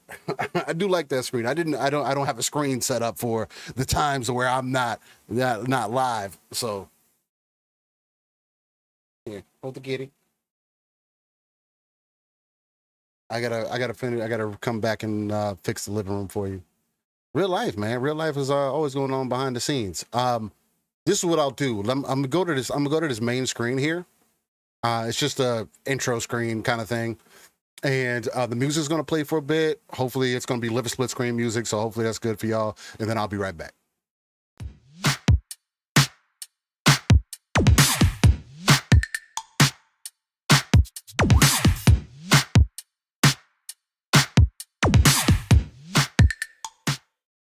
Hey, that's a good point, actually. I saw MF Great put that up. He said, put some of your gameplay up, Steel. Hey, you know what? That is a fabulous point. All right, as you can tell, I'm not a professional out here, bro. I'm just I'm trying to make it happen. I'm trying to make it happen. Let's see. That is an excellent point. I definitely should be able to do that. And I think I'll do I have some long form Mecha Break content? I don't think so. Let's see. I want to get up a good clip. I want to get up a good video for y'all. I don't expect it for it to take forever, but do I put up the clip of me getting smacked around in gears? Nah, I won't do that. There's that. What is this here? What game is this here? Oh, it's still a blade. Nice. I could definitely do that.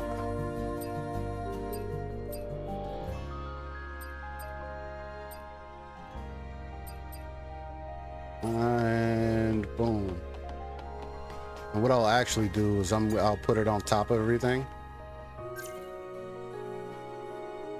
so you guys can actually see it. Just watch me play a little bit of Stellar Blade.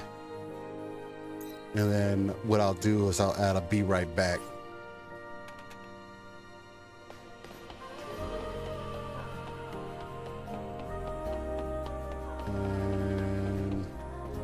BRB. We'll do Arial Black. I'm gonna make it go 200. Be right back. One of those where, you know, you just weren't expecting to have to throw a be right back up real quick. I do want to make sure everything is good for the kitty, because we just got her, so. And it has controller on screen and everything, but be right back. Yo, Mecha Break is fucking outstanding, bro. I love Mecha Break. That's something else that I wanted to get into today. And honestly, I could just put that up on screen for you guys, but I don't know. I don't think I have any like gameplay recorded. Anyway, I'll be right back.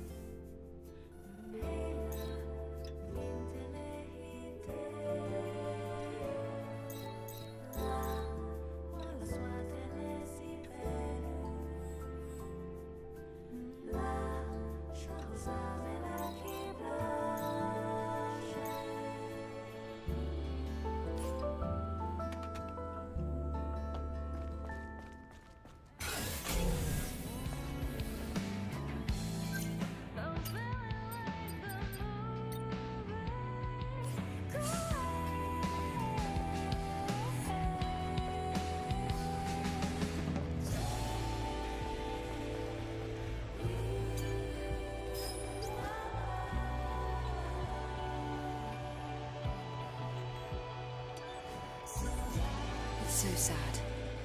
And all because of a misunderstanding.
All right. Hopefully, you're able to hear the game. I got that here. Yes, you can. Cool. All right. I am back. The kitty is safe. Kitty got lost in the couch, bro. The cat went in literally the crevice of the couch. You know the part where the back pillow, the bottom pillow connect, because we have an L-shaped couch. So like in the very corner, if the pillow is pulled out a little bit, it is literally a divot. It's literally a hole. And I had pulled the couch apart and everything because I thought she was underneath it because she's small enough to get up underneath the couch and whatever. And lo and behold, I pulled the couch apart. I'm looking. I'm like, where is she at? And then lo and behold, I found her in the freaking corner. Freaking amazing. We just got her this week. She's a little over 8 weeks, I think. It's kittens are so, puppies are the same, but puppies aren't as like on top of everything. Like adventure. Sure, they'll adventure and stuff, but they're not like, oh, let me check out every crevice of your home to find out what I can get behind and what I can't get behind. Anyway, let's get back to it. Thinks the initiative is only about single-player games. So since he's expecting to think he had liking money for that to happen. Lots of money. But his number one criticism is that he thinks the initiative is vague. Incredibly vague. Too vague. Very vague and vague. It's vague. It's vague. That is vague. Too vague. Vaguely written. Vague. Incredibly vague. Vaguely worded. Vague. Vague. Vague. This is vague. This goes on. Well, from Thor's perspective, his logic is pretty sound for this part. MF Gray says, my profile picture cat just started going in the drop ceiling in the basement. She's killing me. Yeah, it's a crazy dog. Like when you own a cat, you really truly understand the saying "curiosity killed the cat," because their curiosity, bro, will literally get them into some trouble. It is so funny. They're so precious, though. They're so precious. They're like the most sustainable, like self-sustainable creature, but at the same time, they need a little bit of guidance. They need a little help. But the thing about logic is it's only as good as your assumed truths. And he said multiple times now that he thinks the initiative is only about single-player games. So since he's expecting the thing he made up, but that's not what the initiative is asking for, he thinks it's vague. Because for him, it is. Nowhere in there does it say that it's directly targeting always online single-player games. It is vague. Yeah, in fact, if we look at that long definition again, let's add a subsection just for Thor. Single-player games with an online DRM check. Those would already fall under this broader category. So Thor is expecting this. Again, I don't know why, but instead he's seeing an initiative that covers all of this. That's why he calls it vague 50 times. The thought that we want what we're asking for and not the thing he made up seems to have never entered his head. The initiative is trying to stop the destruction of games. That's the whole point. It covers the types of games most in need of saving. If we only covered this tiny subsection, that would save maybe 1% or less of games that get destroyed. This would do almost nothing. And it says commercial single-player games that are run locally but require a connection to the publisher for a DRM authentication check. I'm not saying there isn't one, but I literally can't think of a game that meets this criteria. Every game I know of with single-player content that's been destroyed has been designed to run server-side, not locally. Older ones like that tend to have the DRM cracked, which is not an ideal solution, but that does stop game destruction. And newer ones with the Nuvo or something tend to have it removed by end of life. So I say less than 1%, but this might save 0% of games. I'm not sure. The initiative is actually not that vague. But to be fair, some people did get hung up on this part. A reasonably playable or functional state. True, that is not 100% specific. There are reasons for that. You know how in law, police can stop a suspect with reasonable suspicion? Or a jury finds someone guilty beyond all reasonable doubt? That's because the number of situations you face are so varied that the law has to inject some common sense somewhere. It's the same with games. A multi-million-dollar MMO is a different animal from a budget arena shooter. It won't work making highly specific laws. That's one half of it. The other half of it is this sentence is an olive branch to publishers. But I do think even in an MMO standpoint, like there should be a way to allow a third party to host servers themselves, or for you to be able to get a server and continue to privately run the game offline without any additional updates, just in its the state that it was when they took it offline. Whatever that state was. You still have AI in the game, you still have bots, so sure you might not have as much interactivity with like other people, but I think that there should be like a private option in those states. Now, I'm not saying that maybe is the perfect option. Again, I'm not a game dev, bro. I don't know what's going to take to do this.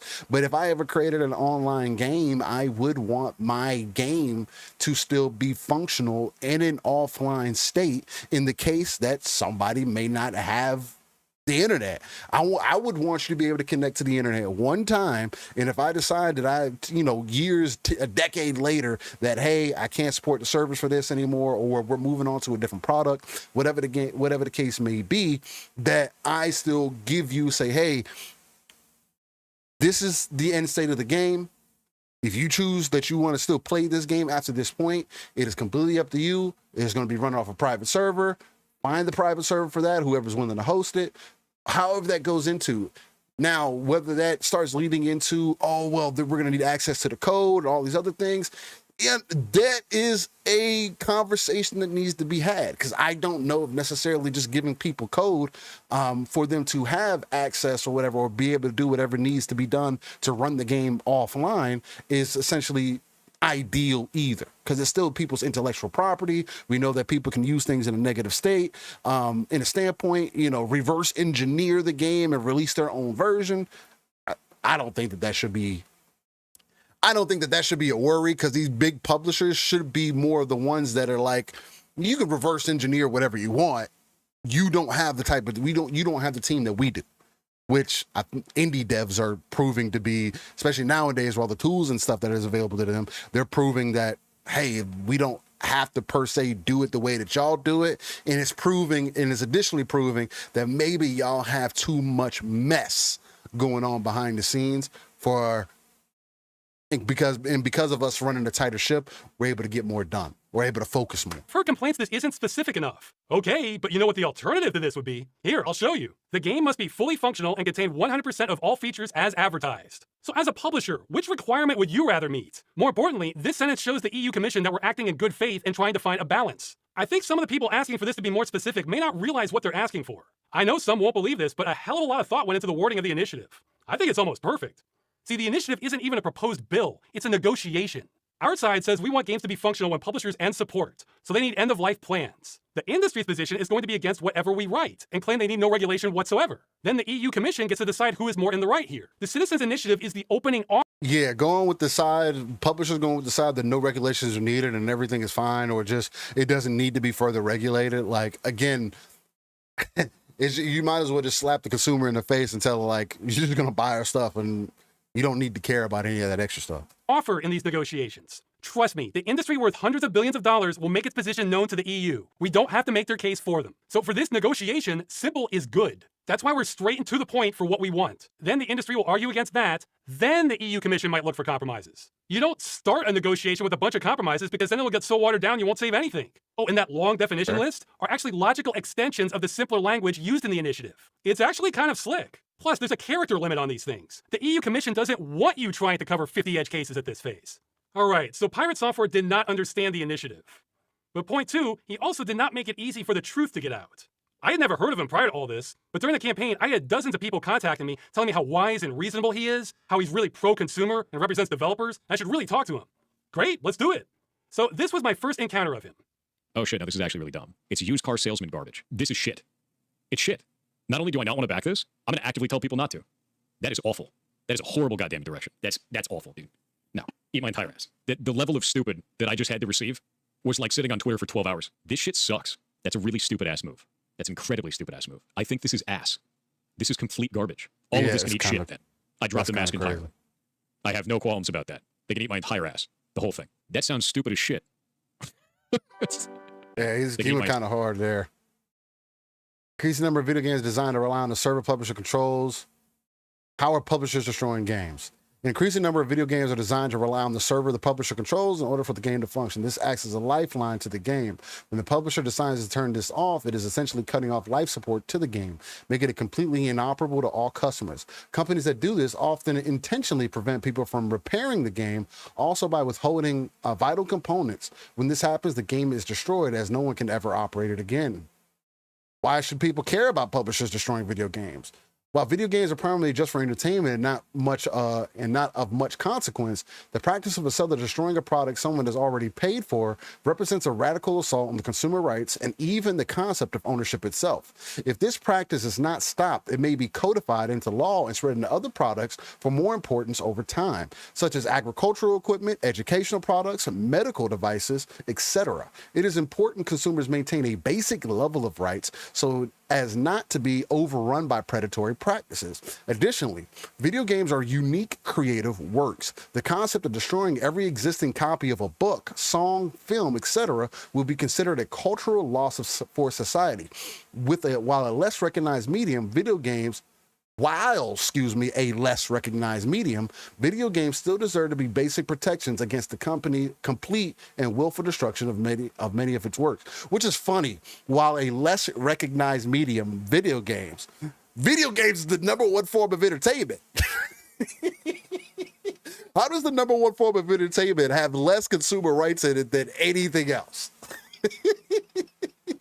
That is crazy to me. That is so asinine and it's so ass backwards.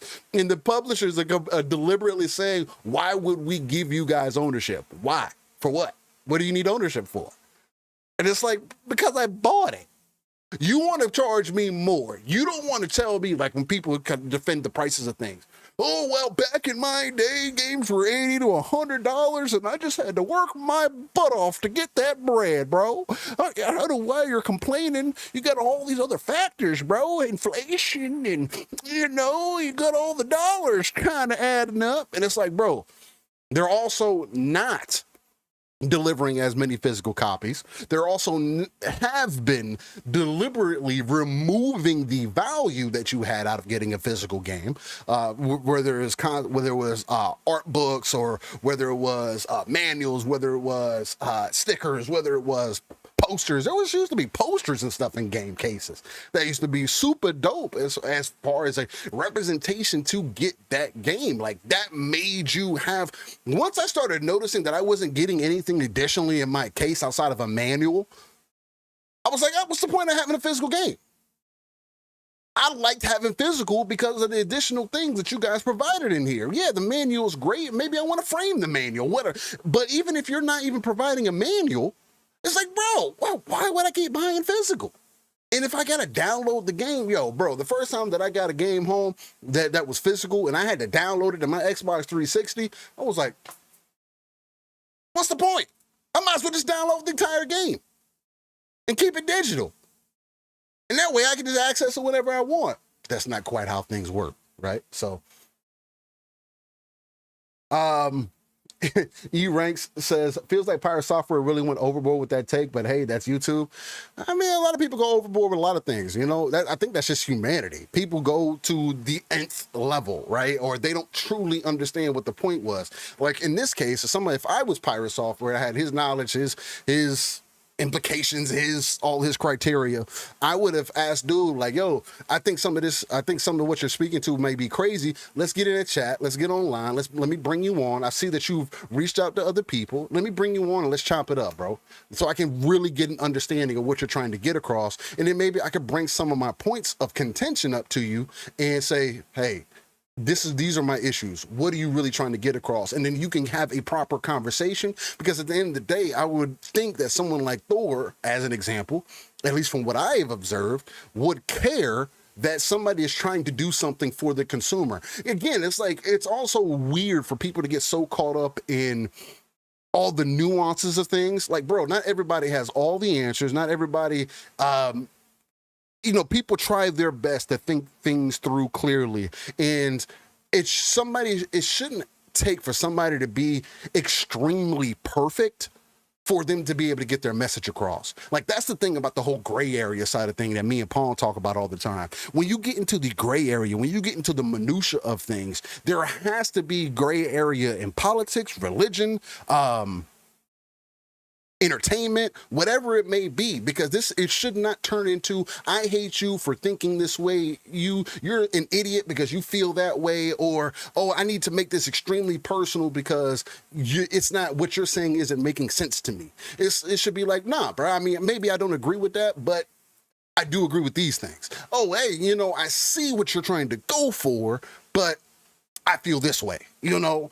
And we can, at the end of the day, we can walk away and say, oh, well, you know, we agree to disagree. It is what it is. At least you brought somebody on and you're working towards your own merits for what you believe in. Hey, if you are consumer facing, if you are trying to do what's right as far as gamers in this medium, and again, it's so asinine to me when people like the industry even treats us as enjoyers of the entertainment or just of this medium like it's less than in comparison to anything else. People love music, people love cars, people love working out, people they love all these other, you sit here and binge a TV show, bro, you have no rights to a TV show. There is no guarantee that you'll be able to watch Friends tomorrow. You know what I mean? If they decide to pull that down. Now, if you got the box set, cool. But not every TV show has a DVD for it. So I may not be able to watch that years from now. There are shows that came on back in the day. Cartoon Network didn't put all their shows on disc or whatever the case, or on VHS, at least from what I know. And again, I've been a digital enjoyer for some time. But I don't have a way to own all the episodes of Ed, Ed, and Eddie unless I go download them from somewhere, maybe. You know what I mean? Like and it may not even be every single episode. Like that's the thing. Like there has not been an even exchange across the board. So I don't know. Ron says, shouldn't digital be cheaper? Digital should be cheaper. That's the other thing. Bro, all that production cost has been rolled into you now just releasing a digital product versus you having to create a disc, put said game on disc because it's already digital. You're creating it on a PC. You have to put it on something for it to become something. So you have to put it on disc. Then you got to create the case. Then you got to create the artwork. Then you got to create the paper. Then you got to put all that stuff together. Then you got to make a deal with the different stores that you're going to be sending this to. Then you got to, finagle and haggle and all these different things that you got to do with that. Then you got to worry about transportation. Then you got to worry about, oh, what if my boat in the middle of the ocean while I'm delivering these discs? What if this random crate falls off this boat and now I can't get this delivery done? None of that is happening much less of it is happening, especially when you see that the numbers are telling you that 80% of people are buying their form of entertainment digitally versus the 20%, at least in gaming for sure.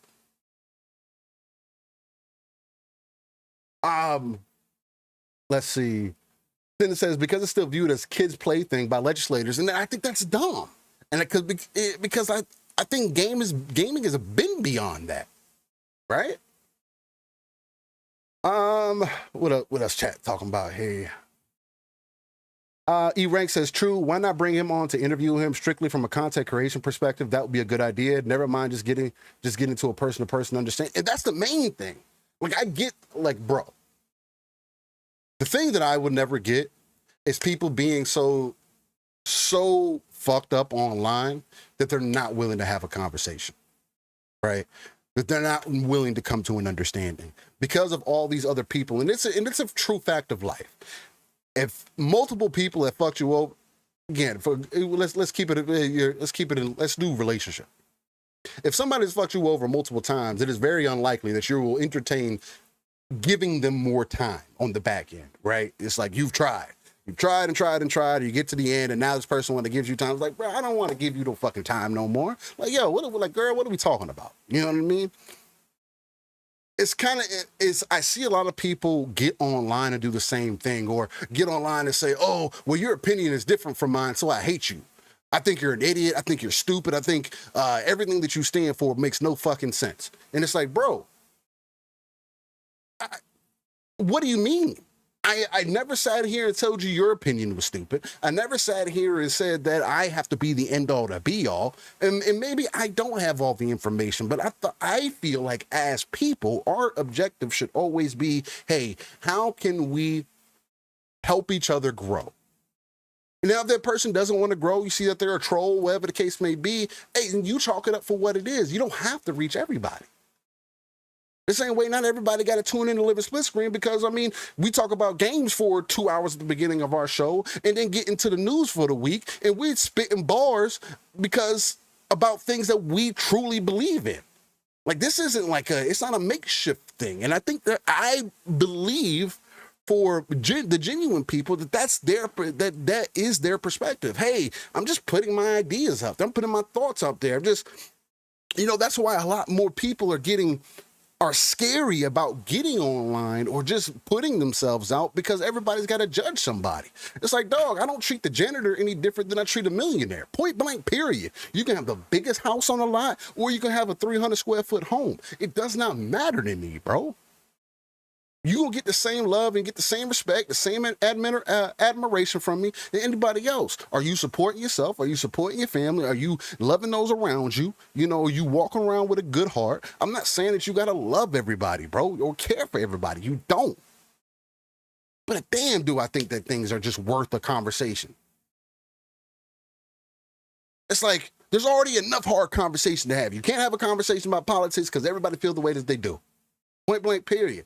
There's evidence to back up why people feel the way they do. And the worst that typically tends to happen is that people get in an argument and ends up hating each other. Religion's the same thing. People can't discuss religion openly because everybody has their form of what is right. I'm right, you're wrong. I can't ever see it your way. And if you don't see it the way that I do or believe in it the way that I do, then I don't want to hear it. And people are now taking that into gaming as well, or have been taking it into gaming.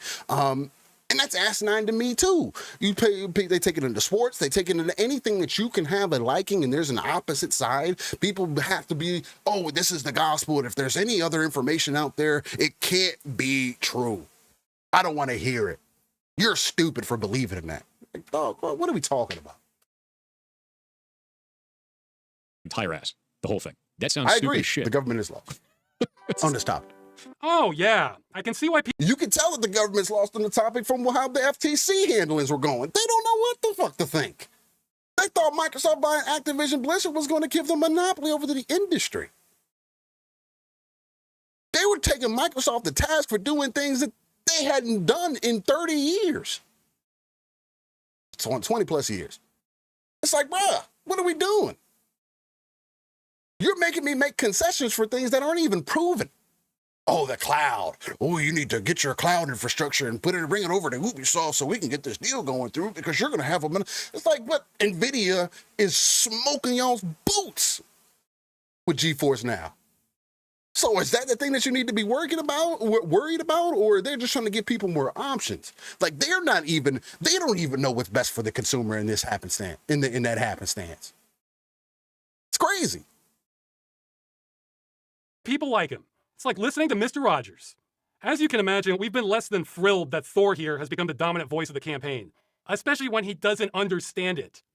Though I did find the use... It's worse because the dude is literally saying that's dumb, that's stupid. Again, you can feel however you want.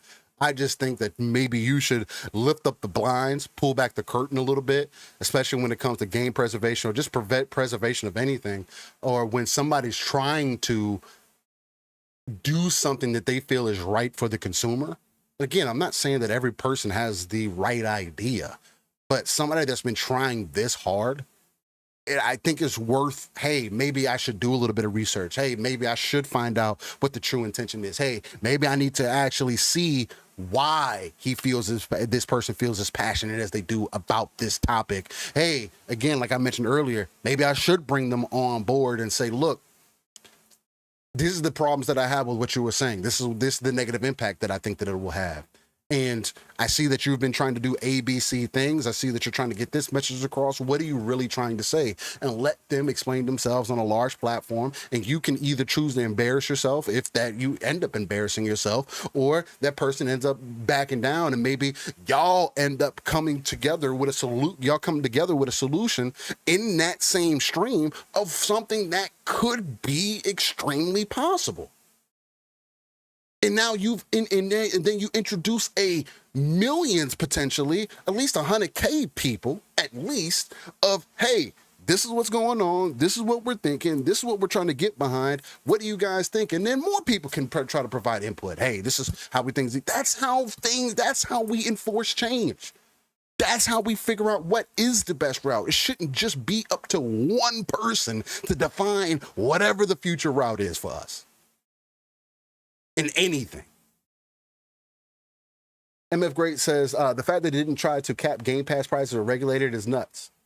Bro, that's what I'm saying. That should have been, hey, for the next 10 years, your Game Pass can't go higher than $20.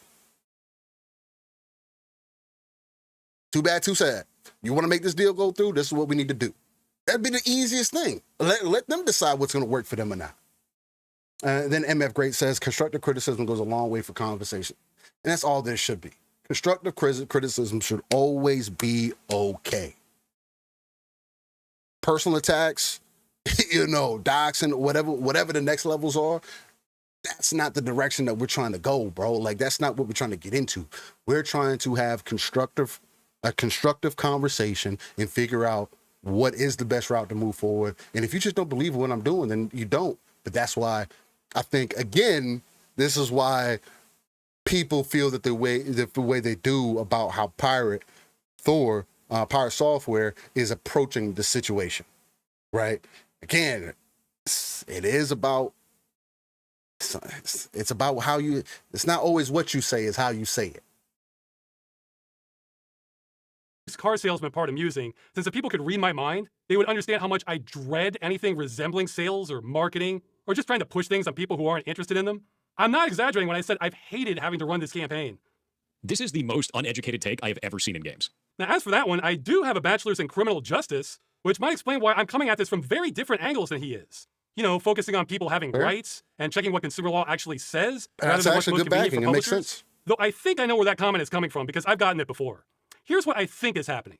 Online-only games have a client and a server, but a lot also have middleware that developers don't have permission to distribute to customers, or depend on microservices they have no control over, and the server software isn't even designed to run on a customer system. You can't just cut out the middleware and remove the microservices because they're integrated too deeply. That would still leave the game bricked and could take months to fix and be a lot of work. So I think some devs think we're saying all they need to do is just release the server binaries at end of life, and yay, everything is solved. And that's why they think we're ignorant. Well, for some games that could work, but not ones like these. Plus, that's not what we're saying. First off, we're not even mandating the methodology because, again, doing that could run afoul of copyright law. Second, this whole diagram is looking at a game that exists right now and was never designed to have an end-of-life plan. Those might not be salvageable. So what we're saying is we're taking a game in the future. No code has been written yet. It's still just a design document. About for the future. Okay, so we have the client portion as usual. It'd be nice. Then we have the server logic. Now we'll bring in our usual middleware and microservice vendors. Nope. Stop.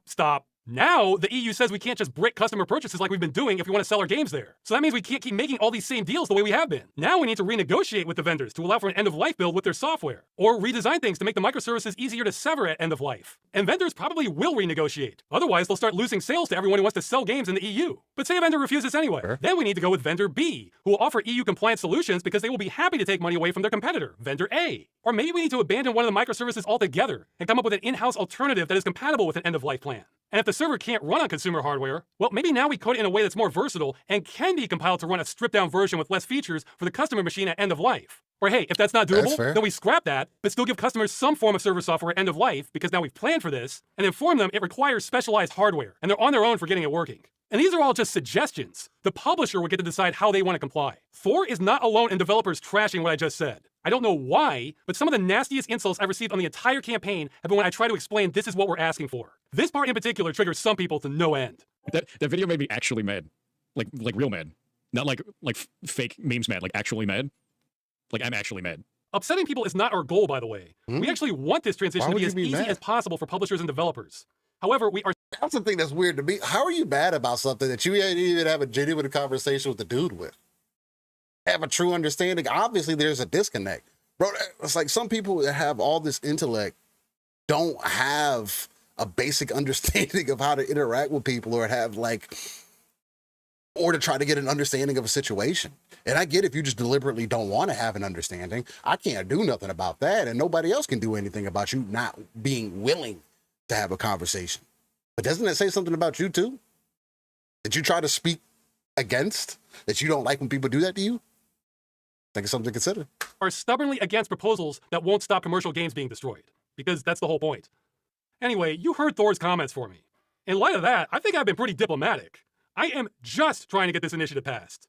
If that means I have to get insulted all along the way, okay. So with that in mind, I reached out to him, not expecting to change his mind, but to at least clarify things since he got so much wrong. If you're gonna hate us, at least hate us for what we're actually doing, not for things that are made up about us. I got a message from Ross. There were many other misunderstandings in your video. It's clear that you hate the initiative, and I doubt I would change that. That is correct. I would encourage you to at least hate it for what it accurate is. I do. He says that so confidently. Oh yeah, you knocked it out of the park. You understood everything. In other words, the customer is told explicitly that their access ends at the time of payment. Most live service games do not do this, which could run afoul of EU law. Most is patently incorrect. Patently incorrect? Okay, for those who don't know much about live service games, that's like saying the Earth isn't round. He says verifiably false things so confidently. If his viewers don't know any better, how can I blame anyone for believing what he says about the initiative when he talks like that? It's It's incredible. And he does not wish to discuss this with me or anyone else in the initiative. Why not? Would you consider reaching out and talking to Ross about it? No. And the reason why is because I found his entire statement over the YouTube incredibly disingenuous. Yes, this issue which has bothered me since... Ladies and gentlemen, can we real quick? Because this is something that I found. People say, and people say this and then don't understand, like, because I know I've used it too, and I do feel like people are genuinely being disingenuous. But then there's also like evidence, like when somebody has said something enough times or has been consistent with something, it's like at that point, like Refor, we can use Refor as an example. And again, I'm not trying to throw any shade on dude's name. He's successful doing what he's doing. He has the ability to be at home and get into it, man. Shout out to the beans. But I don't necessarily feel like Reforge is being disingenuous. I feel like he may be ill-informed. I feel like he may have the wrong opinion. And I feel like he should be critiqued for his opinions, right? With the platform that he has and everything. But I don't necessarily feel disingenuous. And disingenuous means not candid or sincere, typically by pretending that one knows less about something than one really does. He was being somewhat disingenuous as well as cynical. Similar. Dishonest, deceitful, underhanded, and duplicitous. I don't think that this dude was doing any of those things, Thor. Pirate software? To not want to have a conversation with somebody because you feel like they're being disingenuous. That kind of tells me that you just think the dude's a liar. That she's just making stuff up. That he's just been spending all this time trying to attack something or trying to get a point across about something that he truly did not believe in. I wouldn't describe that as accurate either. Wouldn't that be disingenuous from your part? But again, if that's what you truly believe, I can't say that. Interesting. Since I was a teenager and I've spent 10 years on trying to push back against is me being disingenuous. Where's this coming from? Well, it comes from a slide I had in my promotional video, the half-joke slide. He hated this, and I think he may have a rather privileged view of politics. You want to put together legislation because it's the right thing to do. We did! Not because you can convince legal representatives to do it no matter what. It's both. These are not mutually exclusive things. The idea that we're going to go through this because it's an easy win, but not the right win? No, dude. Oh, God. So he misunderstood the initiative and misunderstood our intentions. And in his words, this is why he refuses to have a dialogue with the movement. So now I have to address it. Let's keep it basic. He calls me disingenuous, implying I don't believe what I'm pushing for, that this is some sort of con. That's uncharitable to the point of being silly. Besides video evidence going back 10 years, this is not a hard concept to grasp. I hate seeing creative works needlessly destroyed when people are trying to save them, and video games are where I see that happen the most. Of course I believe in what I'm advocating for. Maybe start from there. I'm a little surprised that didn't sink in. The idea of getting it to pass with an easy win instead of pass because it's good is a problem to me. Absolute problem. That's not how politics works. Are you stuck on that, Do you think things pass because they're good ideas? Tell that to people who still have lead in their water. A lot of gamers are jaded with good cause. The industry has been shaking them down every which way. The perception that it's hopeless to protect our rights against billion-dollar conglomerates is often correct. If I told people this would pass just because it's a good idea, I wouldn't believe me. This slide is a half joke, but it's also some totally cynical reasons that are often true to let people know we have a chance and this isn't utterly hopeless. Do you think I or most people in the... And it says, the reason the ECI could pass, politicians like easy wins. Politicians mostly don't care about video games. The law is already unclear on this practice. The initiative is in line with other consumer policies. It's a diversion from more serious topics. Reasons that are often true to let people know we have a chance and this isn't utterly hopeless. Do you think I or most people in the movement give a damn why politicians might pass something good? What we care about is that they pass something good. We don't need them to be true believers. We need them to pass good law. This is as soft as it possibly gets in politics. I think most politicians would find this slide funny. It sounds like he's offended I have a low opinion of the political process. Well, I'm the one in the trenches here. I'm not sure if he's upset at me or just upset at reality. Yeah, I am too.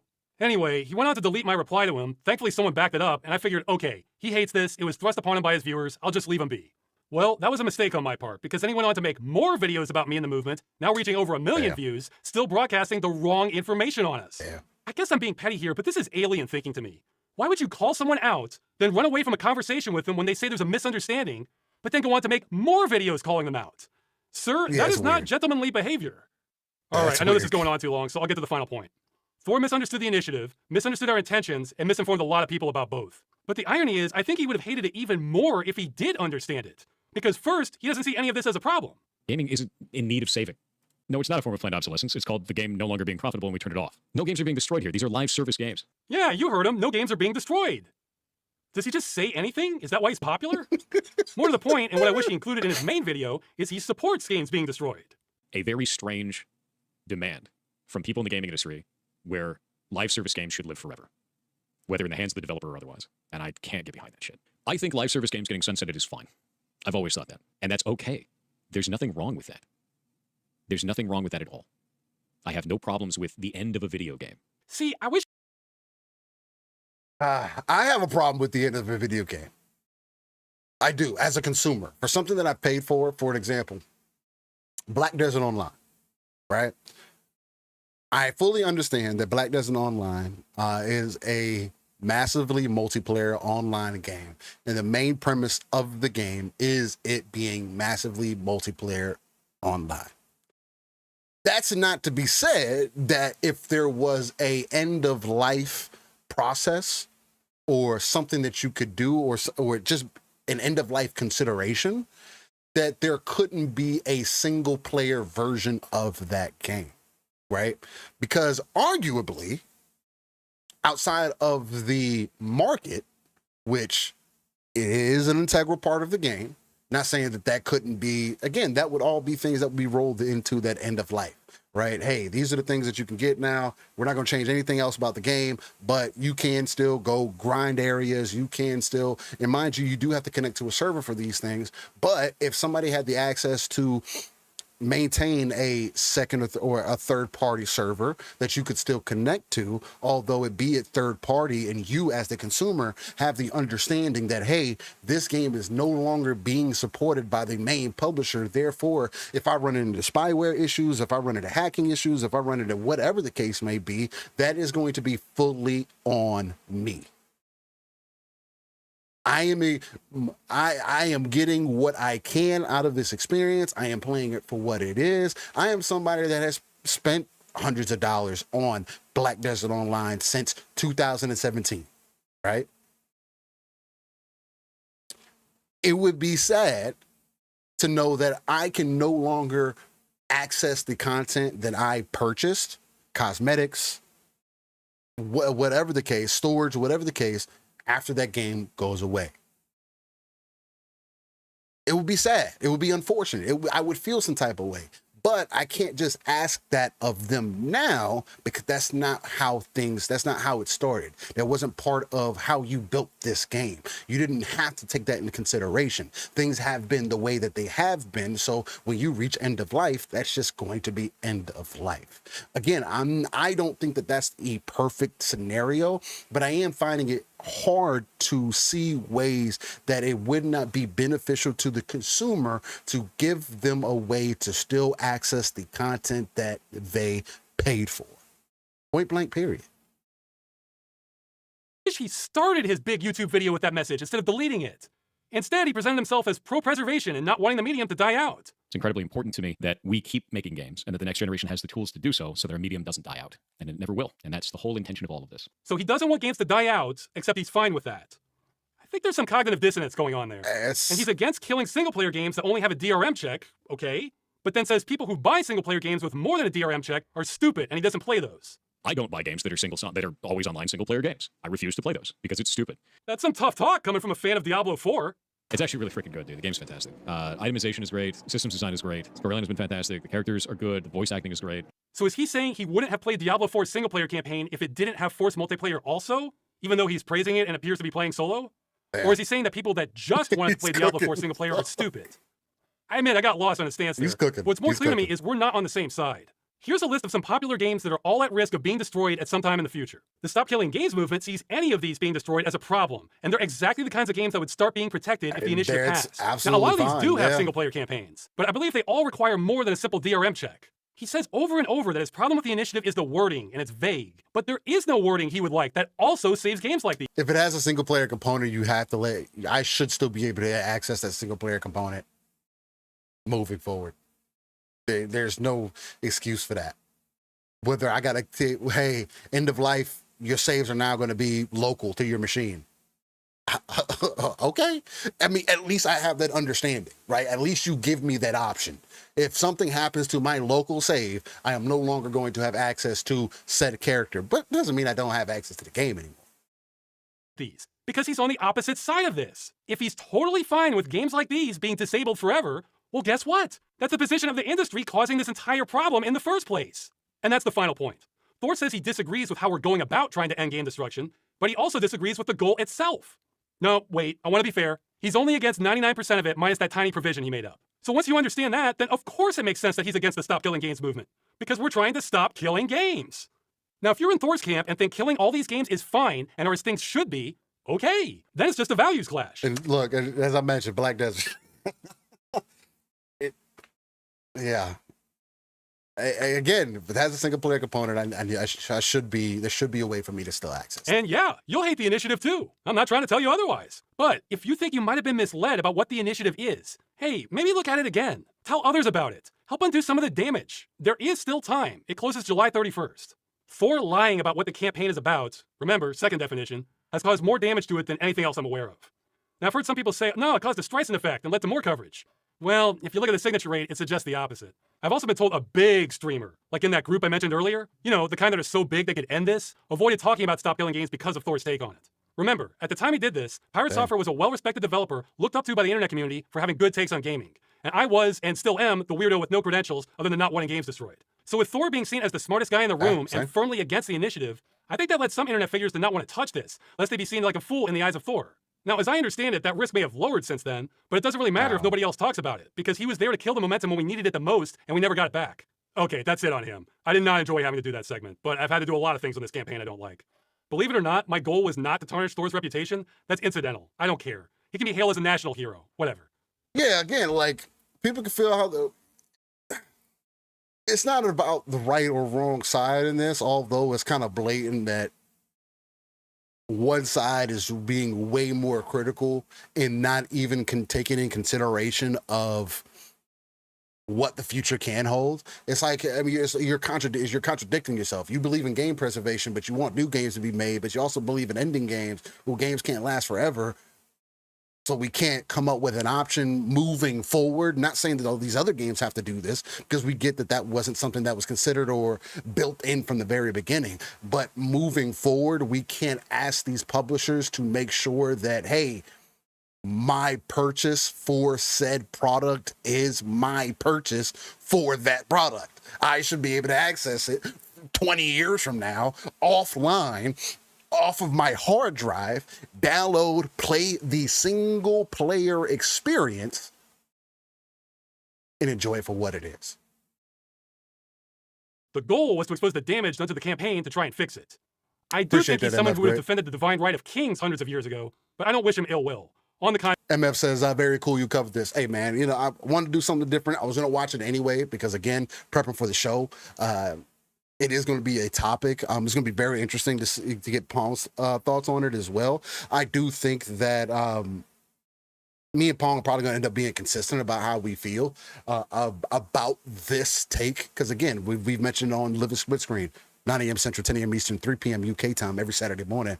Real quick plug there. If you're already here, hit that like and sub button if you like what I'm doing. But I think it is going to lead into that, because that is something that both me and Pong believe in, is that digital ownership, and whatever is going to lead to the path of us having true digital ownership, the same way it being why people want physical media. It's that feeling of ownership. Hey, I know that I can access this content no matter what. If I if I got to download it from my profile, whatever the case I might do, I know that I can download this whenever I can. And if you're telling me that the game is coming to an end of service, I'm not going to be able to download the game off of your server, then that should at least give me an opportunity to download the game and back it up to maybe my personal drives, my personal server, which I think is something else that's going to be a huge thing for us in the future, where there's going to be more and more people, families, homes that have their own personal server that you pull things from. You don't have to store everything here, like right here on your current PC. You have a server blade that you can access that covers your home. I could see that being an option. And I think being able to download your media or your content off of that is ideal. Contrary, I hope he finds some peace of mind. Now you might be thinking, is this campaign really so fragile that one big streamer can sink it just by misrepresenting it? Oh, yeah, it totally is. It's been an uphill battle almost every step of the way. It sinks or swims to the whims of what big streamers do. It kind of reminds me of the Greek gods.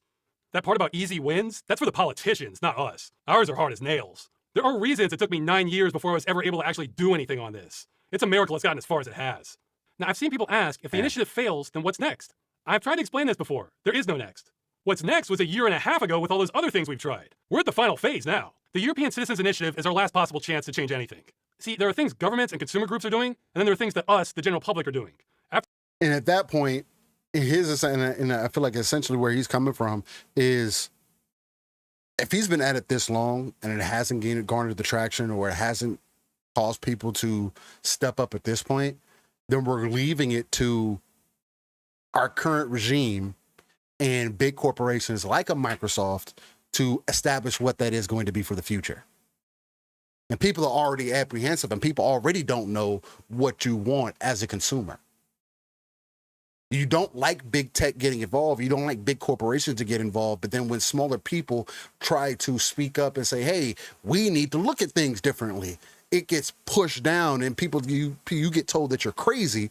And then when a big corp steps in and does it the way that they want to do it, oh man, I missed how things were back in the day when we had actual ownership, man. Meanwhile, you had plenty of opportunities to try to bring that to the forefront. And this is just one dude, as he explained earlier in the video. This is one dude who has went to all these different platforms, tried to get people to jump on board, and it hasn't happened.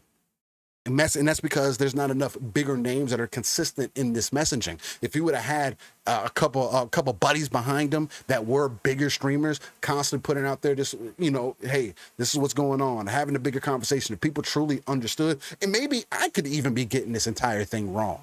I don't think that I am. I think everything that Accursed is saying here is completely accurate. As far as the concerns, it needs to be looked at. And I'm not hearing him say that, oh, this is the end all to be all and this is the only way to do it. He's just saying, like, man, this needs to be freaking looked at, dog. There should be no reason why we're paying for product and it's being taken away. After July, I see nothing left for us. So does that mean Stop Killing Games has failed? Well, no, nobody knows yet. We won't know the answer to that for a long time, maybe years. Government moves slowly. The initiative will be what's failed, not everything else. Without the initiative, we still have about 5 other chances for this to work. We have the consumer agencies in France, Germany, and Australia, and possibly help from the BEUC and the UFC Que Choisir. Though those are iffier, but all their work is underway. It's out of our hands now. Now I've heard some say, what if we launch the initiative again? Well, someone else can try that, not me. I tried my absolute damnedest writing off the publicity of the cruise shutdown and barely got halfway. It took a chunk out of my life with almost nothing to show for it. No way am I going to spearhead something like this again. I saw this as my only shot. I took it to the best of my ability. That wasn't good enough. I have no reason to think that doing it again will be successful. On the contrary, I think it would do far worse. And that doesn't mean I'm being defeatist. I will continue saying yes to almost any opportunity that emerges until July 31st. I have some skepticism, but I am still available for Stop Killing Games until then. Though remember, you don't have to go through me at all. You just have to send people to the initiative. After that, no, I'm done. In fact, I think some people might be surprised just how done I am after July. It's not that I will have changed my mind on game destruction, except that there's nothing left after that. So I don't want to waste even more of my life on this. I've paid my dues. My income's dropped significantly since I started this because I haven't had time to make more fun videos which people would rather watch, and I don't blame them one bit. So besides being sick of running this thing, I have to make it for lost time so I can pay rent. Plus, believe it or not, I want time to actually play games and not just fight to keep them all the time. I'll still do the bare minimum if it helps. For example, Germany's consumer agency contacted me at one point because they wanted more information on the cruise EULA for their investigation, so I assisted with that. That was surprising because I have no authority on that at all, and I would have thought they would have had better sources than me, but yeah, I can do pilot light activity like that if it really helps, just no more campaigning. And don't get me wrong, I'm not against people doing more after July, I just think your odds will be horrendous, and I don't want to dump my time into doomed causes. If the law on game destruction in the EU and Australia was as locked down as it is in the United States, I never would have even started this campaign. Now, I've said this initiative resulted in almost nothing. Well, we did get a little bit. For me personally, I got the feeling of knowing I did everything I could, so I won't have any more nagging doubts like, oh, if only I had tried harder, I could have saved video games. No, I can close the book on that. So I'll be able to look at myself in the mirror after this. That's a plus for me and anyone else who tried their best.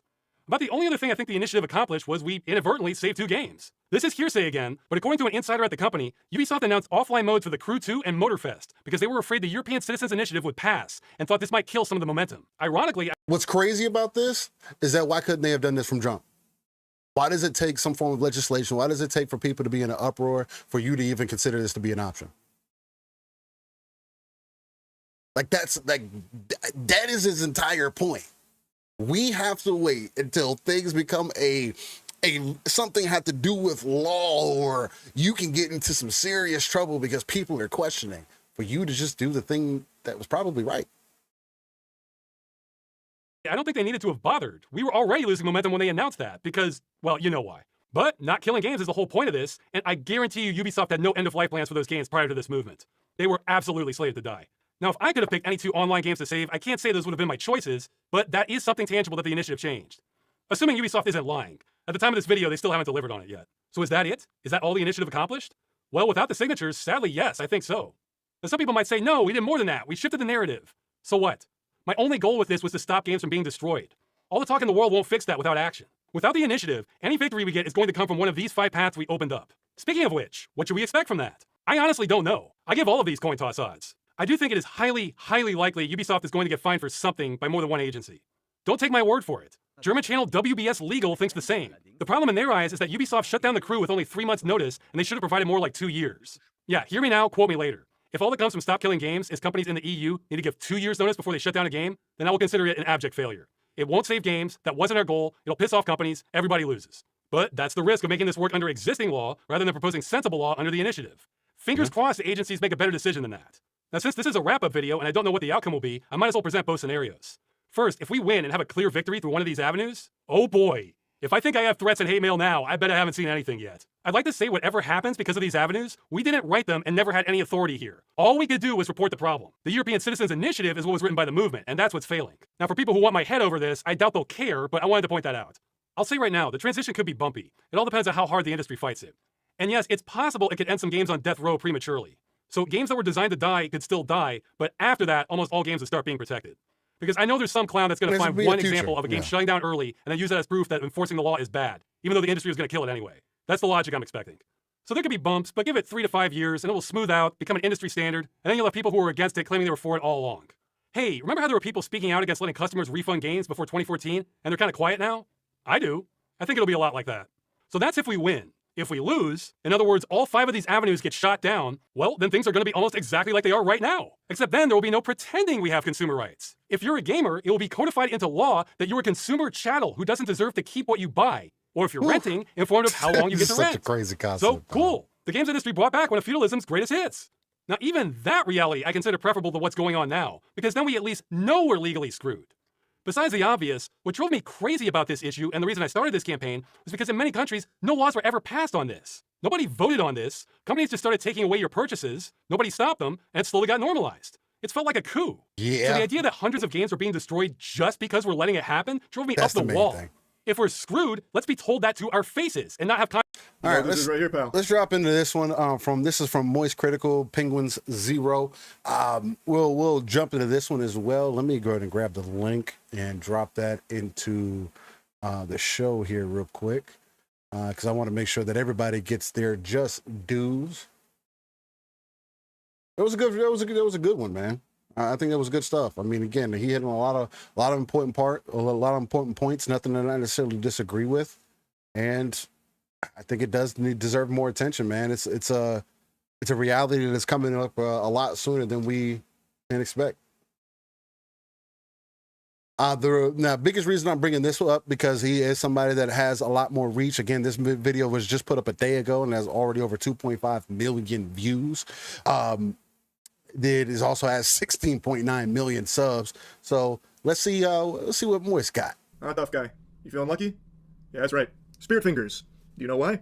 Because it's been about 30 hours since I last slept, and I've done 3 different intros, all of which crash and burned, and I am off my gourd, so now I'm going wacko mode. But, even in my sleep-deprived state, I am still lucid enough to recognize how cattywampus the AAA gaming space has become. Like, the gaming industry has so many things that I have bitched and moaned about. Probably the biggest practice that I've been most vocal about, not exactly shy on, is the topic of you will own nothing and be happy. The Ubisoft motto. God rest that company's soul. What a pile of dog shit. But it's not just Ubisoft. That has become a prevalent business strategy across the gaming industry. You will own nothing. You will be happy. You're basically, you come away with the idea of ownership of whatever games you purchase. I've worn this topic out more than a fleshlight in a frat house, but it is something I am very passionate about. The gaming industry is getting away with more and more garbage where they'll take a shit in your mouth and you're expected to thank them for adding some flavor to your taste buds. It's terrible. And there is an initiative that has been aiming to fight back against a lot of these practices that I think really need some big overhaul. And it's an initiative that I think a lot of you are probably very familiar with. It's called Stop Killing Games. And I've followed it since its inception. I've talked about it on stream quite a few times, though this is my first video going over it. And I regret that now because I see it wasn't going as well as I thought it was. Admittedly, I didn't follow how successful the initiative was, only that it was aiming to do good for consumers, and that it was taking proper steps legally to get there, and it was going through all of the right channels. And now today I watched a video from the guy that's spearheading this. His name is Ross. He posted a video called The End of Stop Killing Games where he's giving an update on where everything's at and how it's kind of at the finish line here with a lot of failure to show for it with only a few other chances to fight back. Now before getting into the weeds on the topic, I want to get this in the beginning because I imagine the vast majority of people won't watch the whole thing. I'm putting a link to the full video on Stop Killing Games as well as a link to where you go to help support the Stop Killing Games initiative because there's only a little bit of time left for the most important parts of it now that it's at the end. So if you know what the movement is and want to support it but didn't know where, the resources are in the description, or if you want to get it right from like the source, I have a link to his video. But I want to go into it myself here because it is a topic that I do feel very strongly about. But for those that don't know anything about Stop Killing Games, I'm going to let him explain it in his own words, so that way you can get an actual, correct, informed explanation of what the initiative is. And the reason I say it like that, kind of like fucking all, pinky out, snooty, is because a lot of people don't even really know what this is because of people like Pirate Software completely misrepresenting what the initiative was. As a refresher, Stop Killing Games is a consumer movement to stop publishers from effectively destroying video games they have already sold to customers. I'll pause right there. The simplest bare bones birthday suit butt-ass naked explanation for what this is. Stop destroying things that people have paid money to own. I mean, I don't think he could break it out any further than that. I mean, out of all this, if you're just now tuning in, or if you end up getting to this far in the video, you've enjoyed the entire ride. Keep that in mind. This is about them getting rid of things that you have already bought, and taking it away from. I think that is a very understandable, very reasonable take, very agreeable. Now, I want to quickly jump to a different spot in this video because I think it's important to have this in the beginning because it's something a lot of people have heard that comes from someone that is just wrong about it. It's the Pirate Software portion. Ross is addressing the video Pirate Software made many months ago. Ross even says that he didn't plan on doing that because he didn't want to be seen as using this for drama farming because it would start to make the movement look less of like a legitimate initiative and more of just like drama slop content type thing. But he finally starts talking about Pirate Software here because it's at the end of the life cycle of this initiative and it's not looking promising, so he's willing to do anything to try and set the record straight and hopefully start getting more momentum back to the movement because the damage Pirate Software did to it through his video was substantial. This video came out right as we were building momentum, then except for one... We covered that. But the developer... So the main thing is we want to see if Moist is like, yeah, that is included in all of this, but that's not like what the whole movement is about. And for some reason, Pirate Software is stun locked on that, like fixated, as if that is the actual like meat and potatoes of Stop Killing Games. They need to be more specific in their language about it being single player, always online connectivity games. When that's just not what it's about. Like, they're not being specific about that because that is not what they were specifically targeting. It is about the whole practice of destroying games that consumers have already purchased and having no end-of-life plans for games that are being sunset. So, for example, The Crew. Even it's just, even the concept of it should leave people in question. It should have you taking it back and sitting back in your chair like, man, you really released a live service game or a game that has internet connectivity and you had no end-of-life plan for it. So you really didn't give a fuck about what the consumer cared about. So in a lot of ways, this should throw up more red flags. Out of this whole thing, we should have more red flags for the entire industry and how they look as us as consumers than anything else. If there's anything that you took away, you should say, after this, you should say, you know what, Steele? I got you can't trust these companies, bro. Unless, again, you have companies like Microsoft, like Xbox, who continuously try to iterate, hey, this is about ownership of games. Hey, this is about having access to your library, about things that you own. Again, there's a bigger conversation to be had there. And again, and like I mentioned earlier, I don't think that they're going to be the ones to do it perfectly either. The Crew is an example everyone is going to reference and talk about because Ubisoft is still currently in a lawsuit battling against it for what happened with this game. I've yapped about it quite a bit, so I'm not just going to regurgitate that. I'm sure a lot of you already know the story about it. But basically, you buy The Crew, Ubisoft pulls the plug on the servers, you can't play The Crew anymore, now it's just an old wet dream of what once was. And they are facing a lawsuit, and while this is in the umbrella of Stop Killing Games, it is not the only thing Stop Killing Games is referencing when it comes to this practice. Pirate Software is so hung up on it being single-player games that people lose access to, when that is a component of it, but not the entire focus. Well, the short version is the initiative is about requiring public out there. Rebalancing the entire Even like a talking point from anyone besides Pirate Software. I don't know where he pieced this puzzle together. Like I don't get it.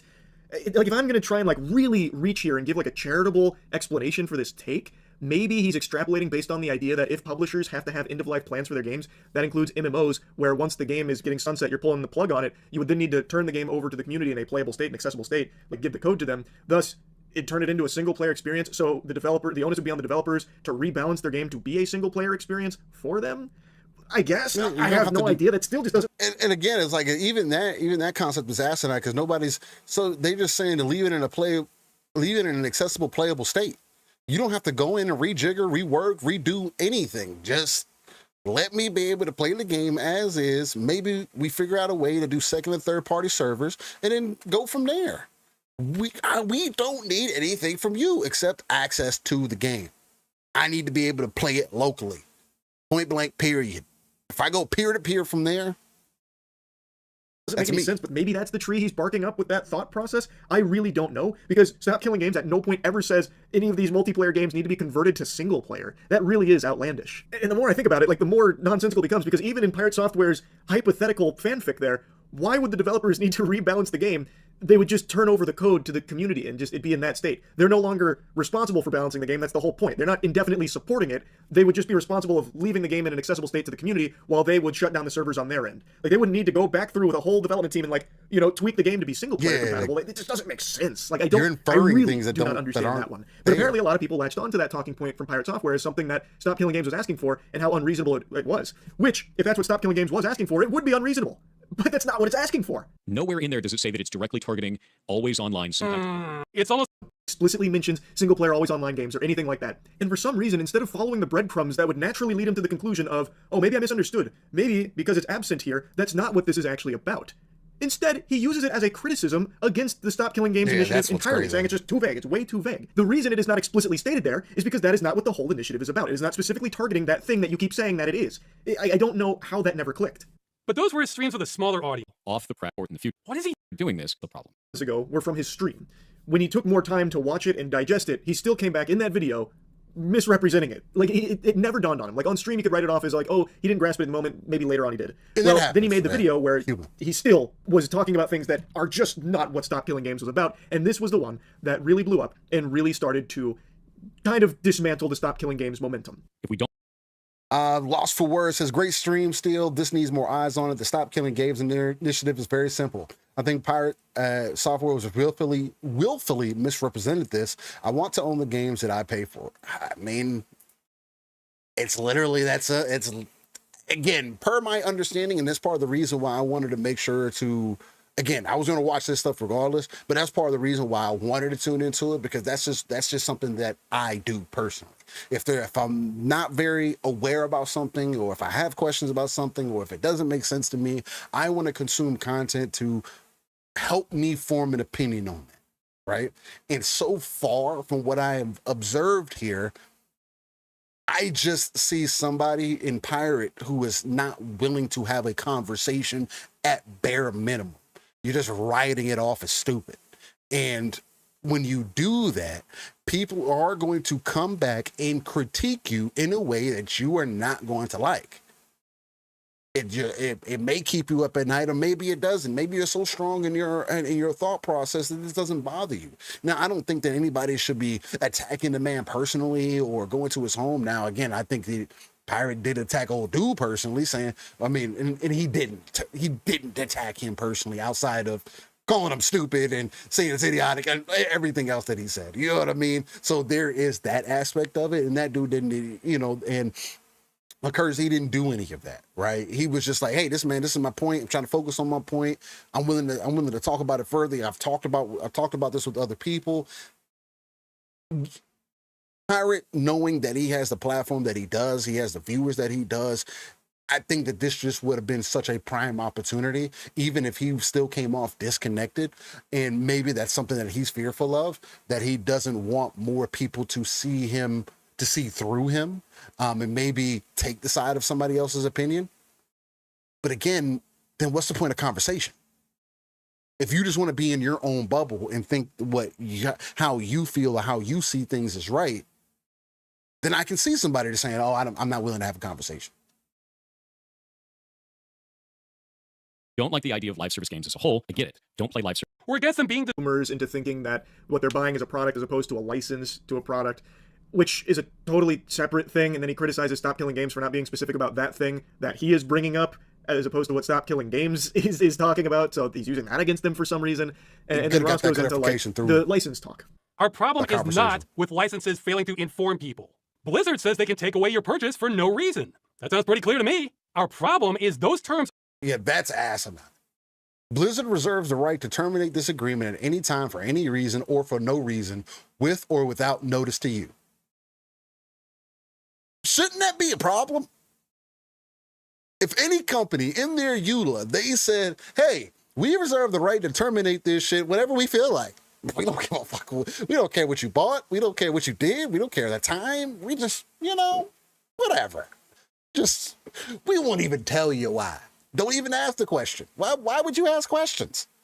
Just accept the fact that you don't have ownership no more, or that you don't have access no more. Like, and you expect for people to be okay with that, or for this not to be a conversation piece? Crazy.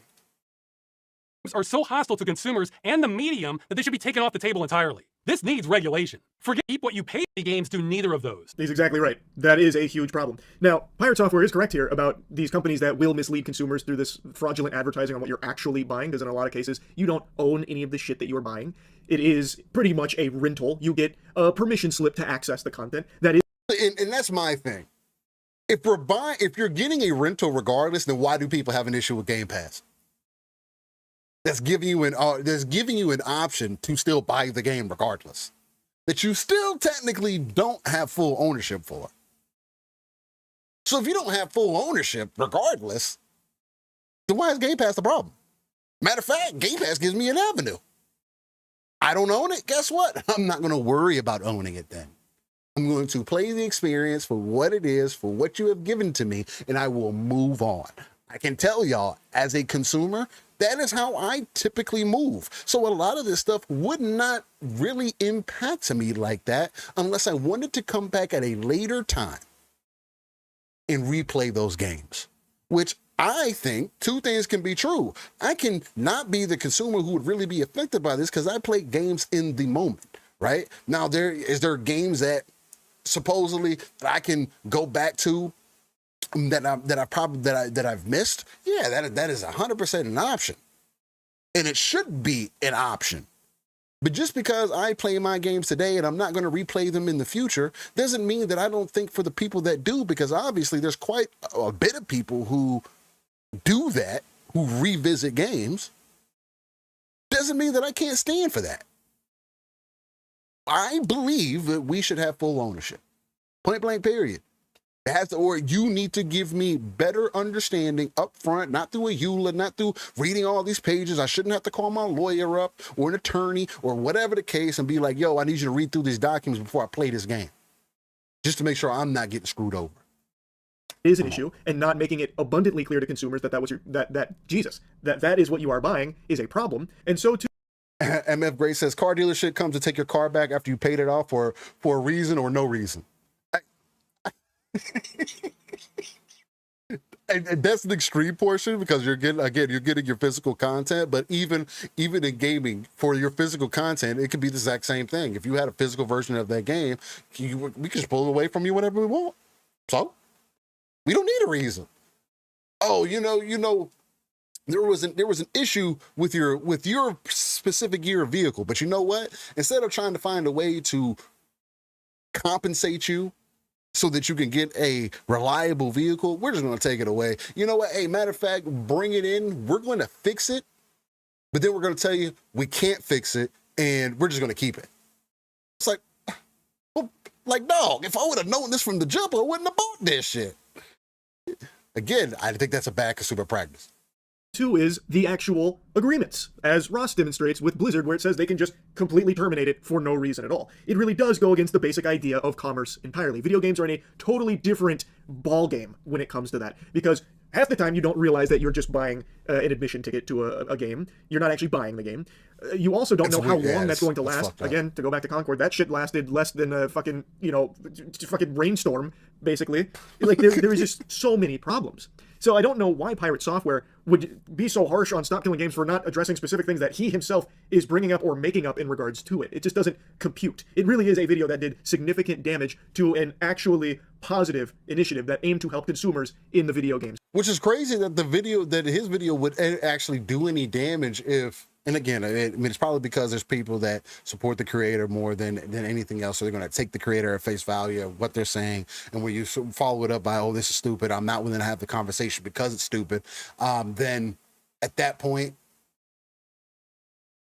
I mean, I guess I can see how it can be detrimental to somebody, although I would be hopeful that there would be more people who are like, I don't know, that doesn't quite sound right to me, Space, all based on his complete misrepresentation of it, which was a complete mess. If you try to tell me that every studio needs to run their live service game indefinitely or not want to run one at all, then no one's going to run them. Oh no! He wheeled out that line about publishers having to support the game forever. He was literally watching the video earlier where it says it won't do that in big letters. That wasn't enough. We just can't stop gamers from going there, even when we spell it out. That's the last clip I want to show from this section on the Pirate Software video, but it's a very important one because this is something a lot of people also think the Stop Killing Games initiative is about, where developers, publishers will have to support their games forever. Like, till the fucking heat death of the universe, they'll have to support these games under the initiative. When that is not the case. It is very simply asking that when the game has reached the end of its life cycle, the publishers, developers don't want to work on it any longer, to turn it over to the community to still be in a playable, accessible state so the product can still exist. There is some more nuance, obviously, to how that works, given, like, publisher developer licensing and a lot of like the code, the binary, that kind of thing. There is a lot at play under the hood there, of course, but it is something that Stop Killing Games isn't naive to, and it is something that is talked about. But I'm not going to dive too deep into it. I encourage you to check more in on it. But this whole belief that it is about endlessly supporting a live service game, even when it makes no sense to do so and it's beyond dead and in the dirt, is ridiculous, because that is not what it is asking for. And a lot of people think that it is. It's not. Pirate Software got that wrong as well. Anyway, I'll stop yapping about it, but as mentioned in the beginning, most of Stop Killing Games hasn't been successful in getting change. And Ross has dedicated so much of his life to this, and it's clearly taken a big toll. Now he's doing everything he can for this last-ditch push to try and help. And there are two big things coming up that can do so. And it's what I linked at the very beginning of the at the very beginning of the video about the resources in the description. It's in regards to this. One is for the UK to sign a government petition to bring this issue before Parliament. Though keeping it real, I'm not terribly optimistic about this one, since the government response has been a mess by every definition. But the one that has a lot of power, so much so I think it could change the course of gaming history, is the European Citizens Initiative. Now, I said I'm approaching this like a time traveler because with the trajectory we're on, these are both going to fail. Again, this one is crazy powerful, but the hurdle we just couldn't get past was that it requires 1 million signatures from citizens of EU countries, and we've only made it just under halfway. What a lot of people don't realize is that in the EU especially, it's almost a state of lawlessness regarding the practice of game destruction, is that the vast majority of games with an online requirement say they can be terminated at any time for any reason. Or Blizzard likes to say any or no reason. But according to the EU Commission, that might be a violation of Directive 93/13 EEC, which protects consumers against unfair terms in consumer contracts. So if that term is unfair, that means that part of the contract is null and void. He goes on to explain. This turns into a whole consumer law, consumer practice type of thing. And again, I do think that that's something that we got to continue to consider as far as that goes. So Stop Killing Games, the initiative, man, I can't. So, hey, we went from 546 to 551,000. It's doing something. There's about a month until this is put to end. I would like to see this to end up succeeding, and if it does end up succeeding, we're I'll talk about it, man. This is something that me and Pong are probably going to continue to touch on, hint on Living Split Screen. Again, every Saturday morning, 9 a.m. Central, 10 a.m. Eastern, and 3 p.m. UK time. So definitely check us out. Check us out there. But game preservation is something that I think we all should continue to look at. And if not for anything, just for us, for our rights as a consumer. There's no reason why I should be buying something and not have ownership of that thing without it being deliberately stated to me that that's what is happening. And again, from a lot that we're finding out, especially through this, because again, this is me really like my first time diving into it and providing a real input outside of us having our own conversation and just saying, hey, we need to find out a way for us to have ownership and to have rights to the things that we buy. I think if anything, if it does end up succeeding, it should hopefully it opens up an avenue for others to take into consideration. But this is something that, again, this needs to be something that is happening in America, in the USA too, you know? And it's kind of crazy that it's not, that enough people aren't willing to speak up on that. And again, as the dude mentioned in the beginning as well, it is hard to get a mass amount of people to care about something when there's also so many other real world things that are happening. But again, when you have people who don't quite understand or aren't willing to have a conversation and completely block you out, it doesn't help the conversation piece at the end of the day. Because again, it's not like you're offering a counter to what do you think is going to be the best option versus me offering, versus in this situation, offering to say, hey, for the future, this is how we would like things to be done, or at least be looked at or be considered. And again, this isn't the end all to be all, right? He never said that, oh, this is exactly how it needs to happen. All he was essentially getting to is that this needs to be looked at. Legislation needs to look at it. We need to have people in power who understand consumer rights and consumer law. And if that's not what we're going to have, then we're going to continue to have people who buck against the system or fight back and say, yo, y'all don't give a fuck about us. So why does it matter? I'm going to do whatever I need to do in the best of my ability for my rights, for me to have access to the things that I bought. Point blank, period. So I think it's a dope conversation, man, regardless. Lost for Words says, I have no issues with Game Pass. It's made clear that it's a rental subscription service. 100%. It's a rental subscription service that still gives you access to buy your game. Now, I would just like to have ownership of that game moving forward. Complete ownership, not questionable ownership. Bold, what's going on, Bold? Appreciate you coming through. Hey, we're talking about the whole Stop Killing Games initiative, something that, game preservation, something that we've talked about quite frequently on the channel ourselves when we get into it about our digital libraries and the digital future and everything. It is going to be an ongoing conversation, right? I don't think even if this initiative doesn't work, that we should stop talking about it. We should continue to bring it up. We should continue to say, hey, there's issues here that need to be looked at, and I, as a consumer, feel like I'm being violated in some ways. So there's that, man. Other than that, I mean, that's essentially it. I was going to get into some things about Mecha Break. It's my most anticipated multiplayer game of the year. I don't know if I want to put that as part of that or a part of this, or just wrap it up on this, and maybe just do that on the back end and just kind of upload those videos. And that might be just what I end up doing. Just kind of going through, because the one thing that I'm going to do is at least go through and look at each individual mech, kind of have that and kind of go from there. I might just do that as part of its own part of its own stream as well, because Mecha Break comes out in 4 days. It comes out on the 1st of July, and again, it is my most anticipated multiplayer game of the year, outside of Gears of War Reloaded, or Gears Reloaded, I should say. And I want more people to get their eyes on it. Again, made by Amazing Season. This is a dev coming out of China, making a mecha-based fantasy game, team here, like a hero-based mecha fantasy style game that I think has a lot of potential. And I think what I'll do is I'll kind of end this video with this here. Ladies and gentlemen, You have to decide what you feel is right for you. Hopefully this gave you, if you didn't know what the whole stop killing games thing was, hopefully this gave you a little bit more clarity, and we had some good conversation with it as well. But other than that, you can find me, Steel Rain, that T is a 7 everywhere. Google's the easiest place to type that information in. Other than that, I do frequent the streets of X, otherwise known as Twitter, although it's not as toxic for me as it is for everybody else. And additionally, the Xbox ecosystem, just because it works so well between the PC and the console itself. Other than that, follow me on all those social places. Also, I have my own personal YouTube channel that I'll probably more than likely upload this to as well. I'm gonna go from there. I'll probably remove the little break that I had to take there, handle some things behind the scenes, and go from there. Or maybe I'll just upload it raw. We shall see. But nonetheless, I want to thank everybody for coming out, joining the stream, getting a little bit more of that, that split screen content, that live, raw, and uncut, as we like to do in this golden age of gaming. And just be on the lookout for more, man. I'll probably try to do more of these, stop thinking about them so much, and just put up some content and kind of go from there, or just do a stream or so. But this has been your lunch with Steel. I clipped out some good portions, hopefully. So I'm gonna try to get those uploaded as well, schedule them out, have them going for over the next couple of weeks, and then the same thing with the show. I think I got a little bit of a process. Got to figure out what I need to do to get my Stream Deck back active, because for whatever reason it lights up, it says Stream Deck but won't turn on. Man, it's so stupid, man. We spend money on stuff, and again, like, why am I buying hardware that for whatever reason I can't access now because I can't hard reset it for some reason? I think that's dumb as hell to me, but whatever. Something hopefully I can figure out before the show.